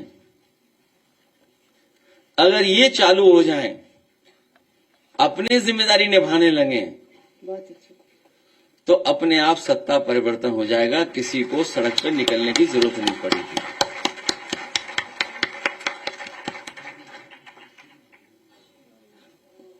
वो परिस्थितियां, कारण, वो दबाव क्या है, उन चीजों में मैं नहीं जाना चाहता हूं। लेकिन जहां बोलने पर, लिखने पर या आंदोलन करने पर पाबंदी है, या झूठे मुकदमे लग जाते हैं, इतने दिनों में ये बात तो साफ हो गई है कि आने वाले समय में लोग बोलें न बोलें, लिखें न लिखें, लेकिन जब बूथ पर जाएंगे तो इस सरकार का पता नहीं लगेगा ये सरकार कहां चली गई है। क्योंकि जब हम आंकड़े देखते हैं, सबसे ज्यादा दुख, तकलीफ, परेशानी अगर किसी के ऊपर आई है तो वो आधी आबादी के ऊपर आई है। कहने को तो हम स्त्री का, नारी का, महिला का नाम पहले लेते हैं, पुरुष का बाद में लेते हैं, लेकिन जब हम समाज में देखते हैं कि महत्व किसको ज्यादा मिल रहा है, तो देखने को यह मिलता है कि पुरुष को ज्यादा महत्व मिलता है। और घर परिवार में कई बार ये भी सुनने और देखने को मिलता है कि अगर कोई रो रहा है, तकलीफ कर रहा है, परेशानी में है, तो लोग कहते हैं कि लड़कियों की तरह क्यों रो रहे हो। तो जब तक हम लोग ये सोच नहीं बदलेंगे, काम करने का तरीका नहीं बदलेंगे, तब तक शायद हम लोग कामयाब नहीं होंगे।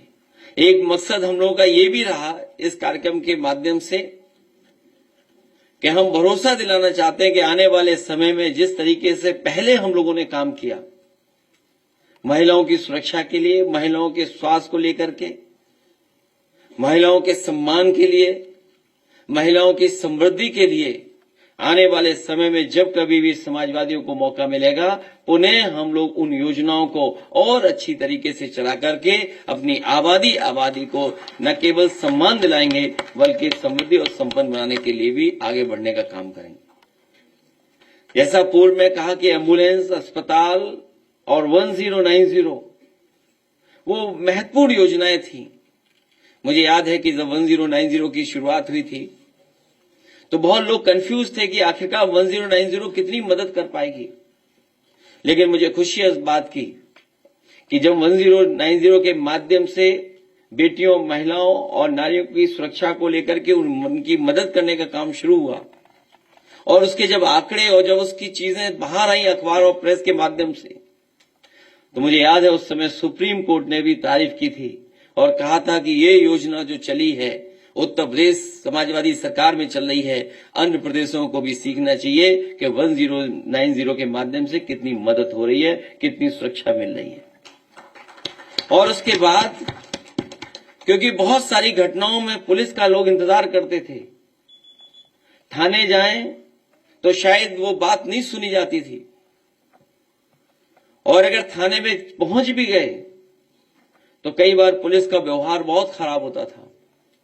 तो मुझे याद है प्रोफेसर वेंकट का साथ लेकर के उस समय चीफ सेक्रेटरी आलोक रंजन जी थे हमारे साथ, हम सब लोगों ने मिलकर के और आईपीएस जो सबसे अच्छे अधिकारी थे उनको उसमें शामिल कर करके दुनिया की जो सबसे बेहतरीन रिस्पांस सिस्टम जहां पर है, न्यूयॉर्क एनवाईपीडी पुलिस हेडक्वार्टर, वहां पर हम लोगों ने अपने अधिकारियों को भेजा था। एनवाईपीडी गए, उसके बाद ह्यूस्टन की पुलिस का रिस्पांस सिस्टम देखा, उसके बाद सिंगापुर का पुलिस सिस्टम देखा, और फिर उत्तर प्रदेश के लिए वो डिजाइन करने का काम हुआ।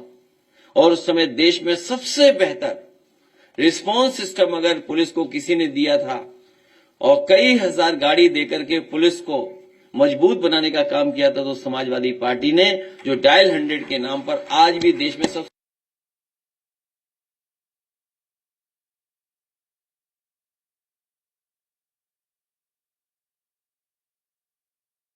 सुझाव आए थे उसमें कि हमें ट्रेन कर करके बॉयज को रखना चाहिए या अनुभवी जो पुरुष हैं उनको रखना चाहिए।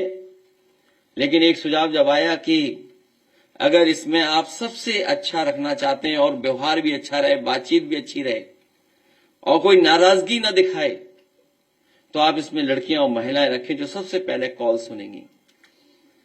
तो उस समय डायल 100 में जो सबसे पहला कॉल रिसीव करती हैं तकलीफ और परेशानी में, तो हम लोगों ने पुरुष को नहीं रखा था, उसमें महिलाएं और लड़कियों को रखा था, क्योंकि वो हैं जो दुख और तकलीफ समझ सकती हैं, वो किसी से व्यवहार खराब नहीं करेंगी। इसलिए डायल 100 योजना में हम लोगों ने उनको शामिल किया था। ऐसी बहुत सारी योजनाएं हम लोग बता सकते हैं, लेकिन मुझे याद है कि सबसे पहले देश में बेटियों को पढ़ाई के लिए नेताजी ने कन्या विद्याधन योजना शुरू की थी।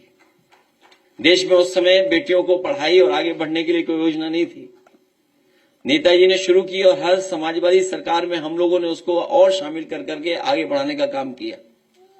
जब कभी भविष्य में हम लोग आगे आएंगे, मौका मिलेगा जो उसमें हम बेटियों की पढ़ाई के लिए और अपनी माताएं बहनों को जो गरीब हैं उनको सम्मान और समृद्ध बनाने के लिए पहले से बेहतर योजना ला करके हम उनका सम्मान करने का काम करेंगे। और तमाम योजनाओं के माध्यम से जो बहादुर बेटियां थीं या जो उत्कृष्ट काम करती थी महिलाएं, या खेल में या किसी और क्षेत्र में, रानी लक्ष्मीबाई योजना चला करके हम लोग सम्मान देते थे। उस योजना को और मजबूत बना करके आने वाले समय में हम लोग वैसी ही योजना और रानी लक्ष्मीबाई जी के नाम पर योजना शुरू कर करके अपनी माताओं बहनों का सम्मान करने का काम करेंगे। मैं इन्हीं शब्दों के साथ एक बार फिर प्रोफेसर रूपरेखा वर्मा जी का और आदरणीय वंदना मिश्रा जी का विशेष धन्यवाद दूंगा कि उन्होंने कड़ी मेहनत के बाद और बहुत कुछ जानकारी हासिल करने के बाद इन्होंने अपनी समिति के माध्यम से निर्णय लेकर के इन सभी बेटियों को, महिलाओं को, नारी को सम्मान देने का काम किया है। मैं बहुत बहुत आभार प्रकट करता हूं, धन्यवाद देता हूं और आपको भरोसा दिलाता हूं कि बिना आदि आबादी के तरक्की नहीं हो सकती है। इसीलिए पीडीए की सबसे बड़ी ताकत, जहां पिछड़े, दलित, अल्पसंख्यक मुसलमान भाई हैं, वहीं आदि आबादी के बिना हम लोग समाज और देश को आगे नहीं ले जा सकते हैं। पीडीए के माध्यम से सरकार बना करके विशेष महिलाओं का सम्मान और उनको खुशहाली के रास्ते पे लाने के लिए विशेष योजनाएं हम लोग लागू कर करके इनको आगे बढ़ाने का काम करेंगे। इन्हीं शब्दों के साथ आप सबका, अपने प्रेस के साथियों का भी बहुत बहुत धन्यवाद देता हूं। अवार्ड जिनको मिल रहा है, जिनको हमें सम्मान करने का मौका मिल रहा है, उन सभी लोगों को बहुत बहुत शुभकामनाएं, बधाई, क्योंकि आज जो सम्मान प्राप्त हुआ है, न जाने कितने लोग इससे प्रेरित होकर के और अच्छा काम करेंगे, क्योंकि इसमें कई बहादुर ऐसी हैं जो गरीब हैं, जो अभाव में जीवन जी रही हैं, उसके बावजूद भी वो बहादुरी का उन्होंने परिचय दिया। मैं उनका विशेष धन्यवाद और आभार प्रकट करता हूं।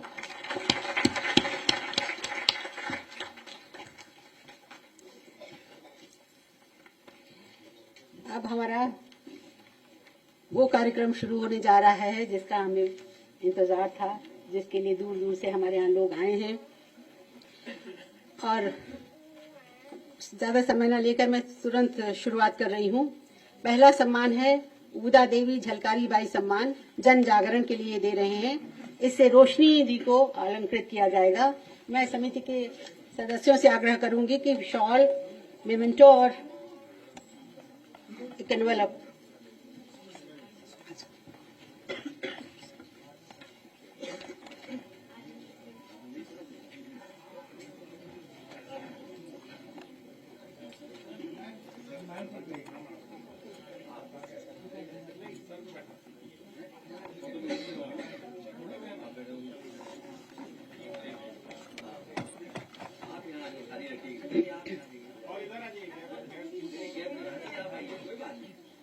कुर्सी तो बदलती रहती है।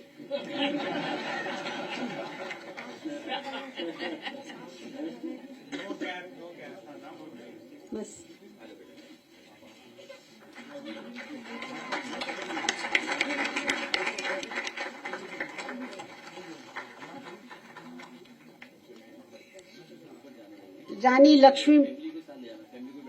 रानी लक्ष्मीबाई सम्मान खेल के लिए दिया गया है।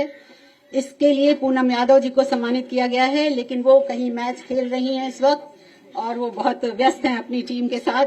तो उनकी माता जी आई हैं, उनके पिताजी भी आए हैं। मैं माता जी से उनकी आग्रह करूंगी कि वो अपनी बेटी के नाम का सम्मान ग्रहण करें। पूनम यादव क्रिकेट के लिए खेल का सम्मान, लक्ष्मीबाई सम्मान, रानी लक्ष्मीबाई सम्मान।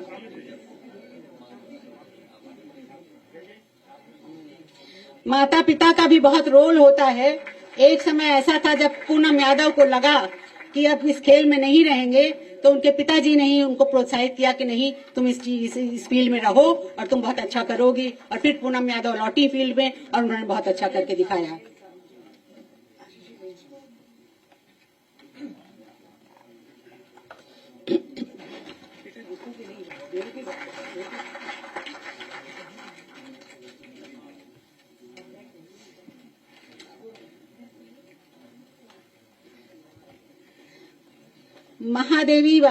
महावीरी देवी वाल्मीकि सम्मान जन आंदोलन के लिए इस सम्मान से हम अलंकृत करेंगे ममता गौतम जी को।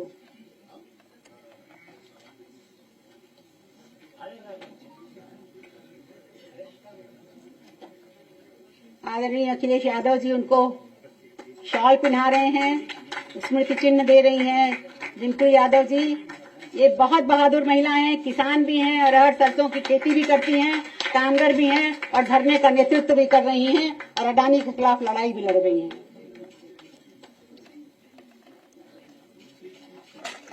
आप सबको सम्मानित करके हम अपने को गौरवान्वित महसूस कर रहे हैं। बहुत धन्यवाद जी। अगला सम्मान है बेगम हजरत महल सम्मान सांप्रदायिक सौहार्द के लिए।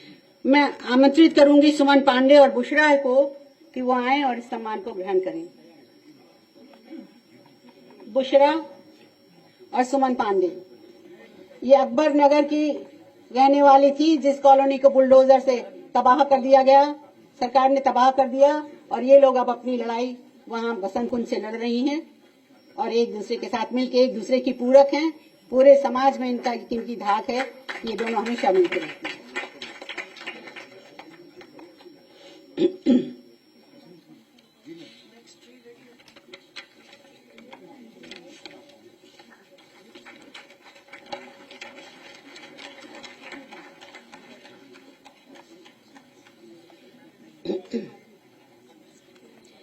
सावित्रीबाई फुले फातिमा शेख सम्मान शिक्षा के क्षेत्र में है। इस सम्मान से हम डॉक्टर रीता चौधरी और कहकशां अरबी साहबा को सम्मानित कर रहे हैं।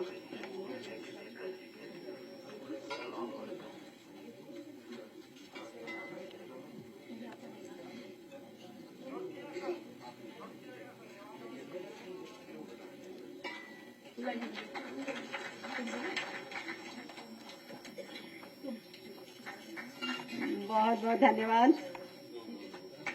और बहुत बधाई आप लोगों को।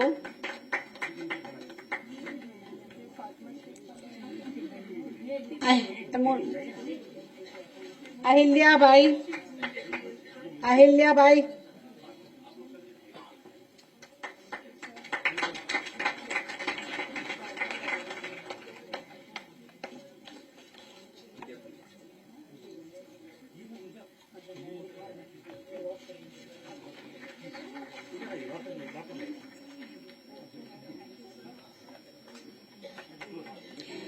पर्यावरण के क्षेत्र में अहिल्याबाई होलकर सम्मान से सम्मानित की जा रही हैं डॉक्टर सुनीता यादव, जो बया संरक्षण गौरैया संरक्षण के प्रति उनका सराहनीय योगदान है।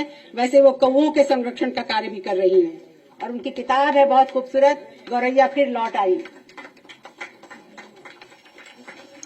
सबको वो निःशुल्क गौरैया के घोंसले वितरित करती हैं और जन जागरण का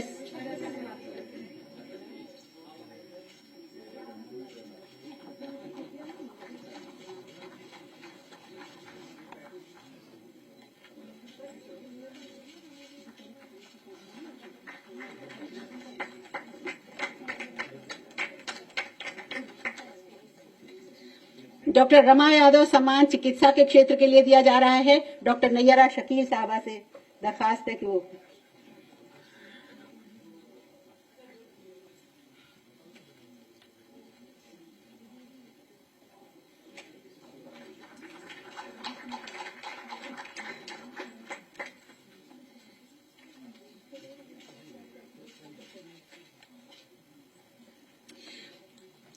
डॉक्टर सावित्री साहनी सम्मान विज्ञान के क्षेत्र में है और उसके लिए हम आमंत्रित कर रहे हैं डॉक्टर कमर रहमान साहबा को।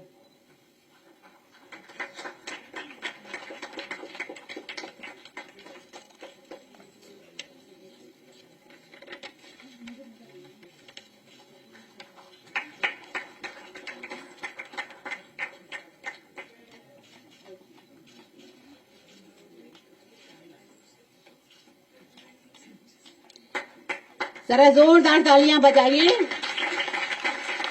बहुत अभूतपूर्व काम कर रही हैं ये सब महिलाएं हम अपने अपने क्षेत्र में। वकालत के लिए लीला सेठ सम्मान से अलंकृत की जा रही हैं नंदिनी वर्मा जी।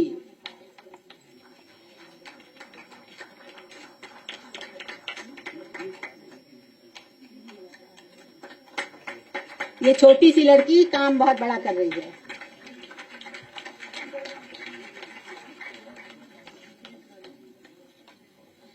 बेगम अख्तर सम्मान संगीत के क्षेत्र में है। अनीता गौतम और सुनीता जिंगरा जी आप मंच पर आए, सामने आए।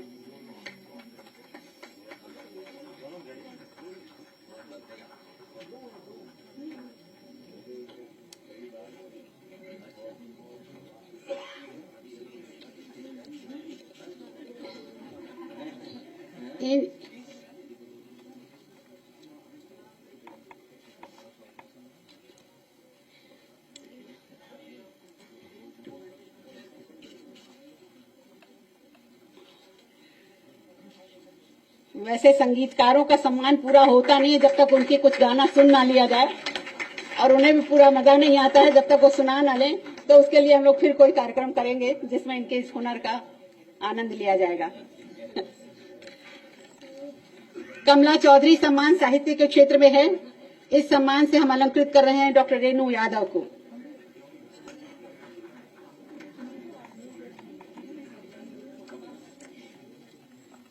रेणु यादव जी बहुत प्रशंसक हैं आपकी, और पूरा परिवार आपसे मिलना चाहता था, लेकिन जाओ बेटा जाओ। बेटी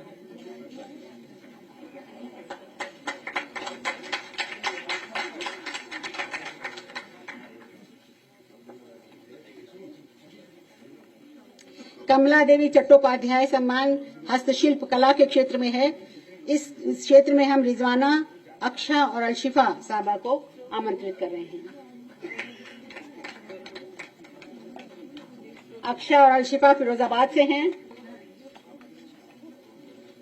और रिजवाना यही खदरा की हैं। ये दोनों बहनें कैलीग्राफी में अपना जौहर दिखा रही हैं, अपना हुनर दिखा रही हैं, और रिजवाना जी चिकनकारी के काम में बहुत प्रवीण हैं और बहुत लोगों को सिखा रही हैं। रिजवाना जी आगे आइए।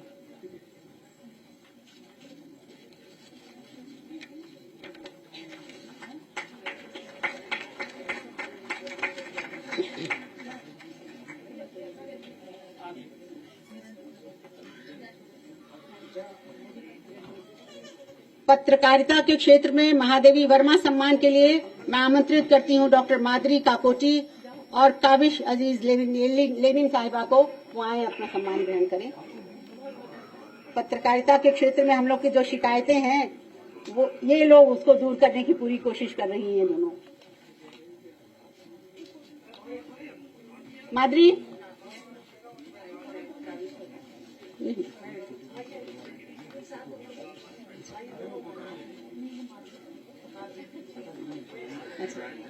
अच्छा, कोई जाएगा नहीं यहाँ से। जिन लोग को सम्मान मिला है वो लोग यहीं रुके, क्योंकि अभी एक ग्रुप फोटो होगी।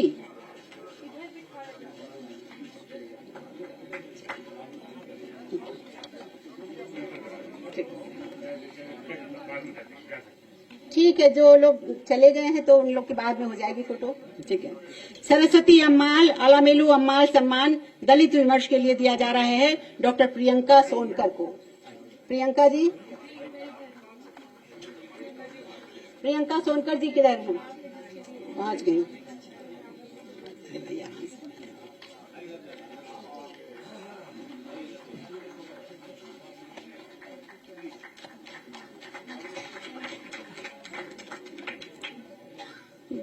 दुर्गा देवी वोहरा सम्मान बाल शिक्षा के क्षेत्र में सुनैना देवी जी के लिए बहुत जबरदस्त काम कर रही हैं अपने क्षेत्र में। सब बच्चों को स्कूल भेजना, सबकी पढ़ाई सुनिश्चित करना और उनके लिए आंदोलन करना, धरने पे बैठना।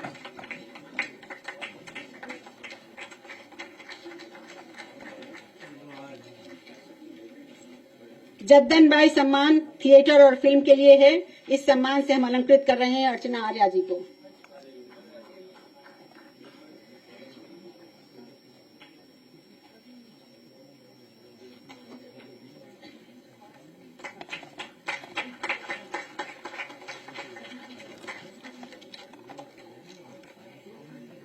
बहुत बहुत धन्यवाद।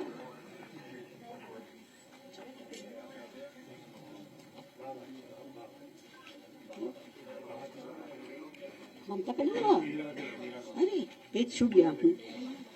फूलन देवी सम्मान के लिए मैं आमंत्रित कर रही हूँ बाह की रीमा गौतम जी को।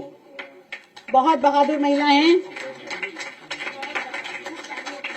जबरदस्त तालियों के साथ घर में, अपने घर में इन्होंने अपनी छोटी बच्ची को, जिस पर तेंदुए ने हमला किया, इन्होंने उसको बचाया और पूरा तेंदुए से पूरा मुकाबला करके उनकी एक आंख भी उसमें घायल हुई, और लेकिन उनकी बहादुरी की मिसाल अब दूर दूर तक दी जाती है। नहीं अभी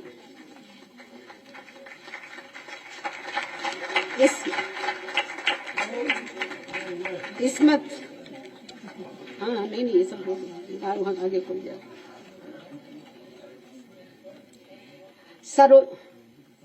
सरोजिनी नायडू सम्मान मानवाधिकार के क्षेत्र में है। इस सम्मान से अलंकृत की जा रही है शहनाज सिद्दीकी साहबा।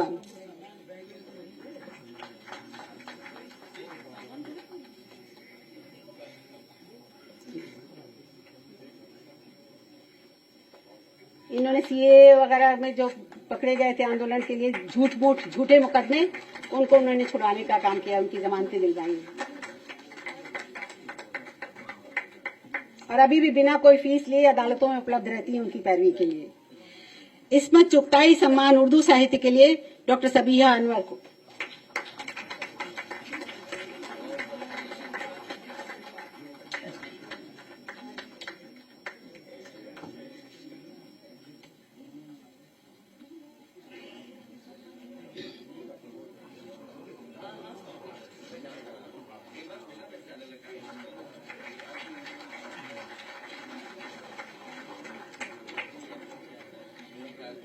बहुत बधाई।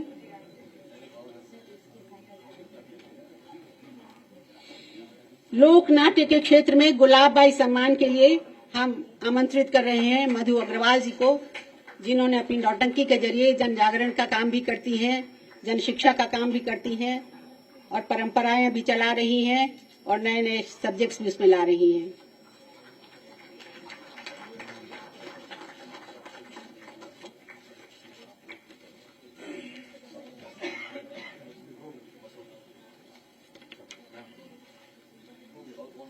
कर सकते, अरे नहीं, आप सबका बहुत बहुत धन्यवाद। मैं आ जाती हूँ। अच्छा साहब, हम बोलिएगा। हम सबकी सीनियर और मैं समझता हूँ इस पूरे प्रोग्राम का बहुत सही तरह से संचालन करती हुई मैम वंदना मिश्रा जी, उनका सम्मान।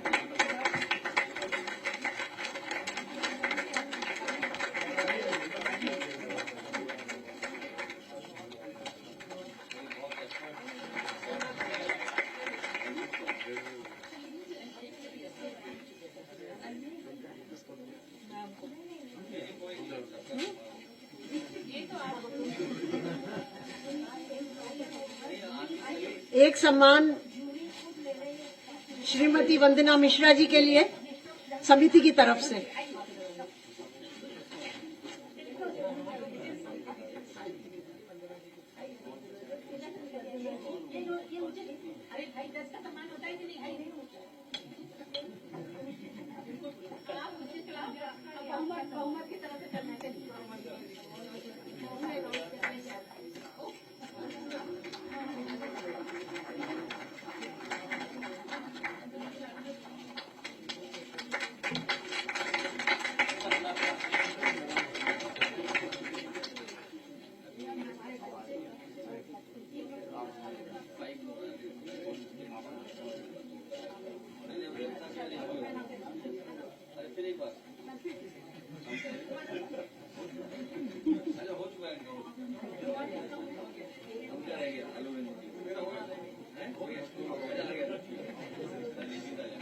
और किसका?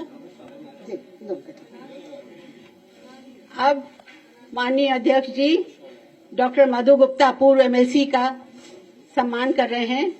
जोरदार करतल ध्वनि से स्वागत कीजिए इसका। सम्मान में हिस्सा बताइए। और डिम्पल जी,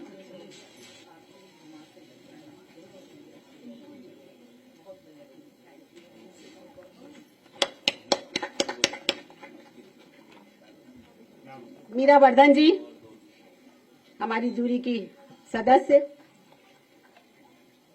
और बहुत शानदार ढंग से मेयर का इलेक्शन लड़ी थी, सामाजिक कार्य में हमेशा आगे। और अब कांति जी का सम्मान करेंगे अध्यक्ष जी और डिम्पल जी।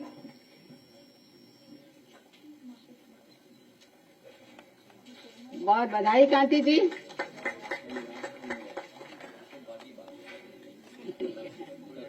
ये हम डिम्पल जी को उड़ा देते हैं।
लिफ्ट से आइए।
वो बंद कर देना, ऊपर बंद कर देना।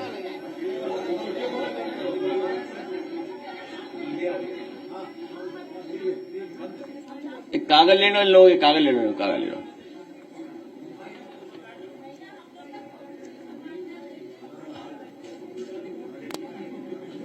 अब नहीं, वहीं बैठ जाओ, वहीं बैठ जाओ, वहीं फोटो जाइए, फोटो बाद में।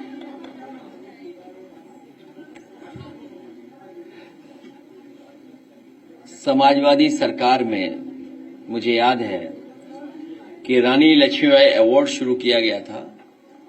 उसमें प्रधान से लेकर के और हर क्षेत्र के जो महिलाएं उत्कर्ष और अच्छा काम करती थी उनको सम्मान देने का काम शुरू हुआ था।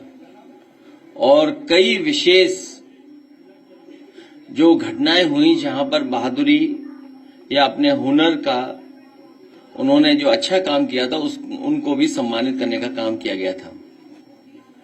और याद होगा आपको, यश भारती के माध्यम से भी देश विदेश या दुनिया में जिन्होंने अपने आर्ट की वजह से, कल्चर की वजह से या किसी और क्षेत्र में जो महत्वपूर्ण योगदान दिया है उन लोगों को भी बड़े पैमाने पर सम्मानित करने का काम हुआ था, जिसमें बड़ी संख्या में कवि थे, खिलाड़ी थे, हॉकी के थे, फुटबॉल के थे, क्रिकेट के थे, रोइंग के थे और कई स्पोर्ट्स और स्पोर्ट्स से जुड़े हुए खिलाड़ी जिनका हम और आप लोग नाम तक नहीं जानते थे, लेकिन उन्होंने देश और विदेश में बहुत अच्छा प्रदर्शन किया था। यश भारती के माध्यम से उनको भी सम्मानित करने का काम कर रहे थे और मौका मिला था। साथ ही साथ सम्मान राशि का भी काम शुरू किया था, जिसमें सम्मान राशि भी उन तमाम लोगों को सम्मान देकर के हम लोग प्रति महीना उनका सम्मान करते थे। इस सरकार ने उस योजना को भी बंद कर दिया। समाजवादी पेंशन शुरू की थी। भविष्य में समाजवादी पार्टी ने आज भी कहा और फिर कहेंगे, समाजवादी पेंशन भी शुरू करेंगे और विशेष नाम देकर के नारी समृद्धि सम्मान योजना को भी शुरू करने का काम हम लोग करेंगे, जिसमें कहा है कि 40,000 रुपया साल तक हम देने का काम करेंगे। 40,000 रुपया साल का। पहले 500 रुपए हम लोग देते थे प्रति महीना समाजवादी पेंशन के माध्यम से। वो योजना तो रहेगी, लेकिन 40,000 रुपए साल के देने का काम हम लोग करेंगे।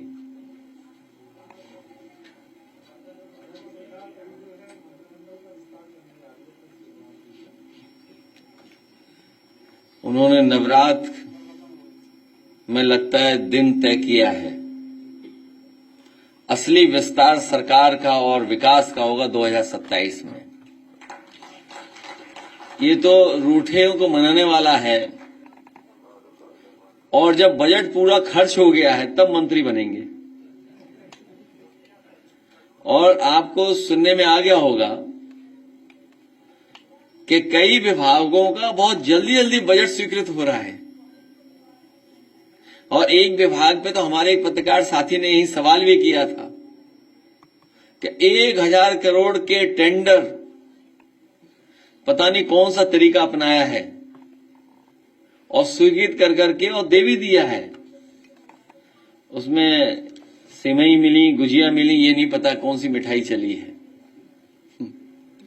लेकिन कुछ सुनने में आया था।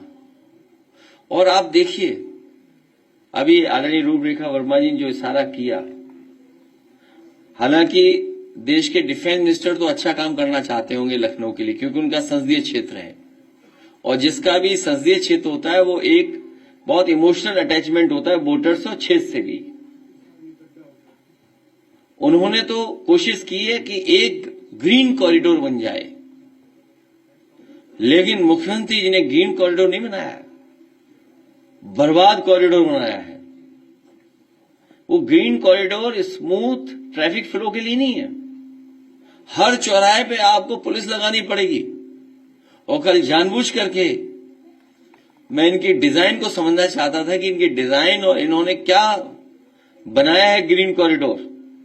और ग्रीन कॉरिडोर से चढ़ करके जब हम अपने लोहिया पथ पे आए, जो नेताजी ने और समाजवादी सरकार ने कभी बनाया था, सोचिए कितने साल पहले डिजाइन किया था।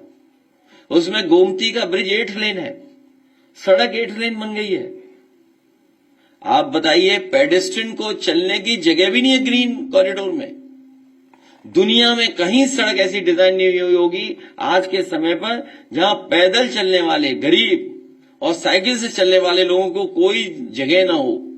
ये मानक के खिलाफ सड़क डिजाइन हुई है।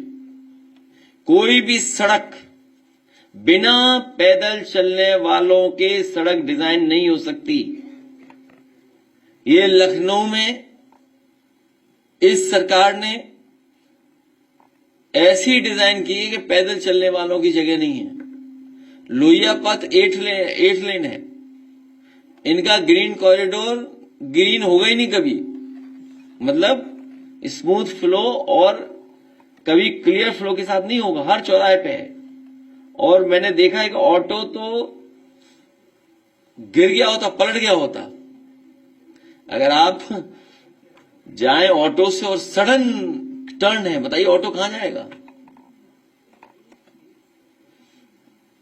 तो इनकी डिजाइन भगवानी मालिक है। ऐसे ब्लाइंड टर्न्स और भी दिखते हैं आपको?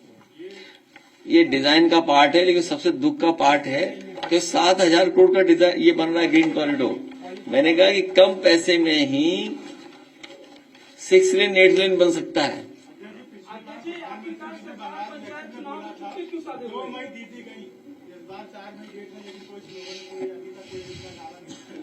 क्योंकि वो अकेले लड़ करके भी जीत रही हैं, अकेले संघर्ष कर करके भी जीत करके आ रही हैं।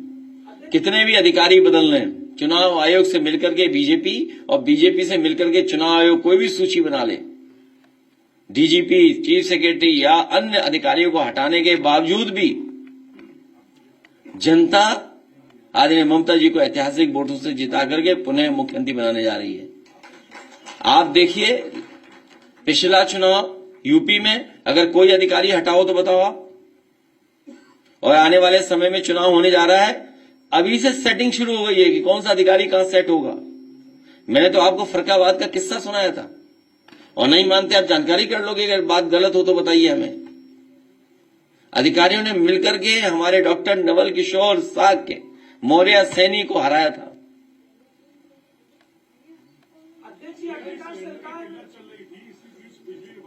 तुम्हारे मुकद्दर का सिलेंडर मुकद्दर होगा तो सिलेंडर मिलेगा, वरना आप लाइन में लग जाइए।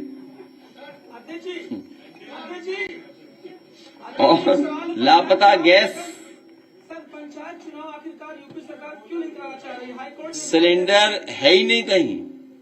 और अभी झांसी का पता लगा मुझे, ये चैनल वालों को पता नहीं क्या हो जाता है, कौन सा दाना मिलता है इन्हें जो गाना गाने लगते हैं।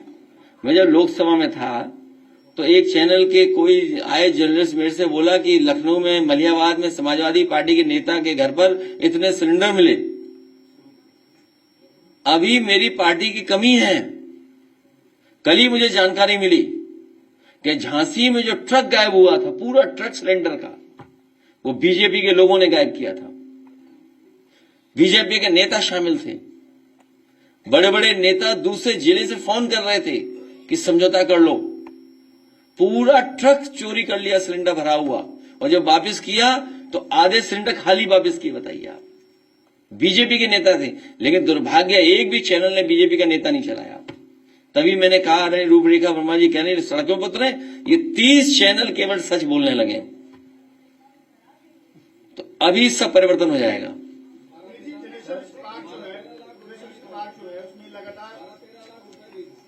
किसमें? तो आपको पता होगा, सब पता हो लगे चलाओ फिर, चैनल पे क्यों नहीं चलाते हो? तुम्हारा ही चैनल गड़बड़ कर रहा था। टाइम्स नाउ हो ना? टाइम्स नाउ किसमें? अच्छा, रिपब्लिक भारत चले गए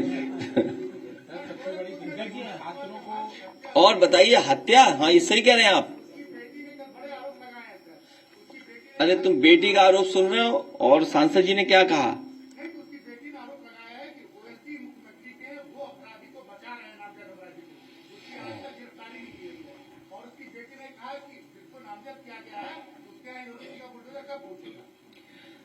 बेटी ने तो आरोप लगाए हैं, बेटी ने तो आरोप लगाए हैं, लेकिन राज्यसभा के सांसद, कई बार के रहे विधायक डॉक्टर अग्रवाल जी ने क्या कहा, वो तो आपने पढ़ा होगा। उन्होंने कहा, हत्यारों को बचाया तो राज्यसभा में नंगा कर दूंगा मैं।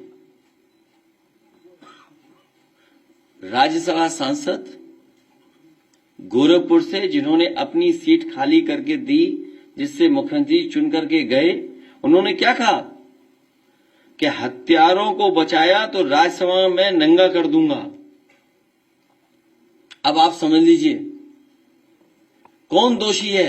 जो हमारे पत्रकार साथी कह रहे हैं, ठीक कह रहे हैं कि उसकी बेटी के आरोप लगता है सच है, और कोई है जिसके दबाव में थाने से छोड़ा गया।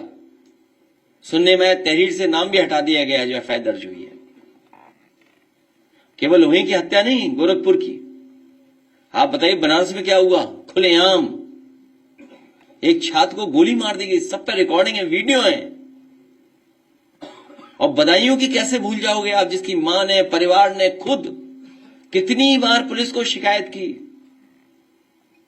कि मेरी जान को खतरा है, मेरी जान ले ली जाएगी बदायूं। बताइए आप, सजाती लोगों को पता नहीं कौन से पंख लगे हुए हैं कि कोई परवाह नहीं कर रहे हैं, और फिर पैसा देकर के फिल्में बना रहे हैं आप लोग दूसरे दलों को बदनाम करने के लिए। मुझे तो लगता है इन पे ज्यादा पैसा हो गया जो फिल्म इंडस्ट्री तक पैसा पहुंचाया जा रहा है।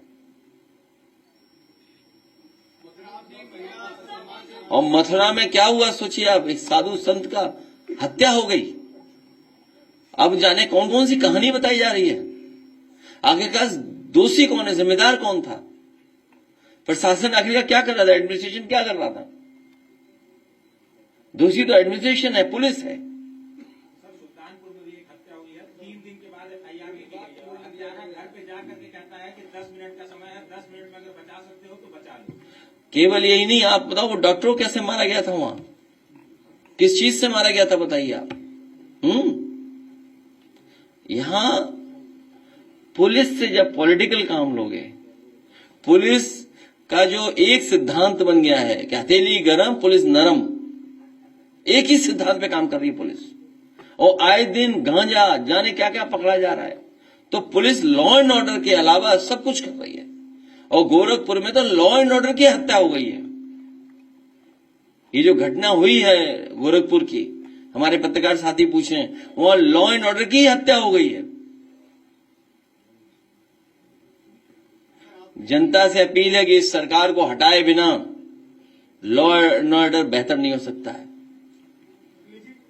पार्क में जो गेट नंबर 6 था, वहां पर क्रिकेट खेलते थे, फ्री था, लेकिन अब वहां पर गैलेक्सी क्रिकेट एकेडमी को दे दिया गया है, वहां पर चार्ज लगेगा, उसकी जुताई हो गई है, उसको पूरे प्राइवेटाइज कर दिया गया है। अभी तो लॉ एंड ऑर्डर पे रही है।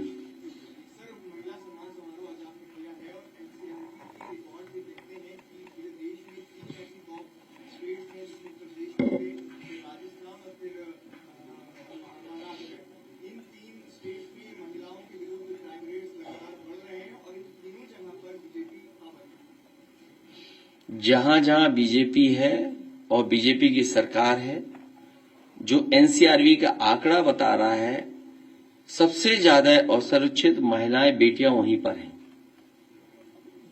न केवल असुरक्षा की भावना है, बल्कि सबसे ज्यादा करप्शन भी हुई है। अध्यक्ष जी ये बताइए, जैसे अभी वीमेन पावर लाइन आपके टाइम पर थी, एज ऑफ डेट जो ट्रांसफॉर्मेशन है, चेंजेस है, इसकी रीजन क्या है? चैनल।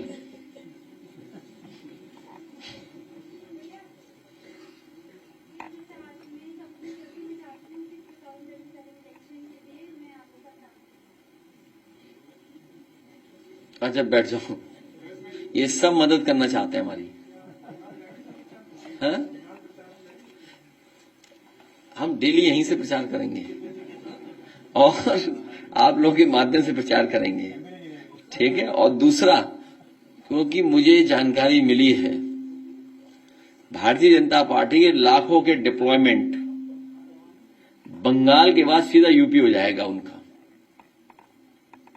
जितनी भी लाखों के लाख फौज लगाई है उन्होंने, वहां ट्रेनिंग करा रहे हैं, पुलिस को भी, सेंट्रल फोर्स को भी, और उनके अंडरग्राउंड अनरजिस्टर्ड संगी साथी उनको ट्रेन कर रहे हैं कैसे पैसा भिजवाना है, कैसे बूथ को लूटना है।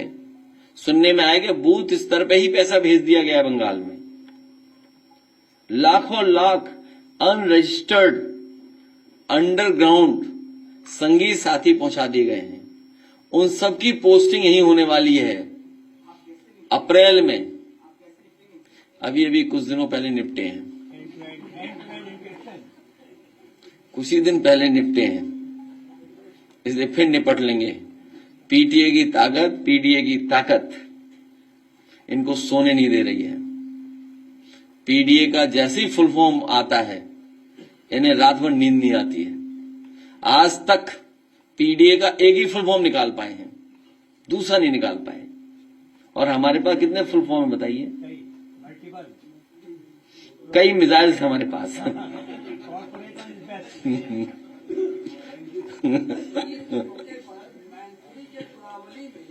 ईदगाह में नमाजियों को ईद नमाज अदा करने से एसएचओ ने रोका, और जब स्थानीय हिंदुओं ने उसका विरोध किया और ये कहा कि ये कई सालों से असफलता आ रहा है, तब पुलिस बैकफुट पे आई और एसडीएम ने भी नमाज अदा करने की परमिशन। ये जो पुलिस कर रही है, जब इन्होंने शंकराचार्य को नहीं छोड़ा, पुलिस ने हमारे पूजनीय शंकराचार्य को अपमानित कर दिया, तो ये किसी को अपमानित कर सकते हैं।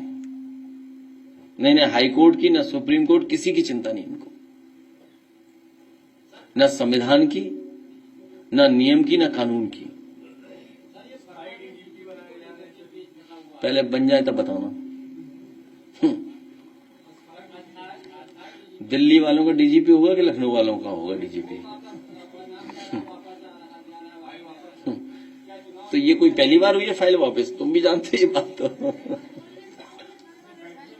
कागज दे दो, आपका कागज ले लेंगे। ये ऐसा नहीं है कि आप कागज दे दो तो हम मिल लेंगे, नाम पता ले लो इनका, ठीक है, और कागज दे दो, कागज ले लेंगे। ठीक, प्रेस के लोग जा सकते हैं। बहुत धन्यवाद आपका, बहुत धन्यवाद। ए आ जाने, आ जाने, आ जाने।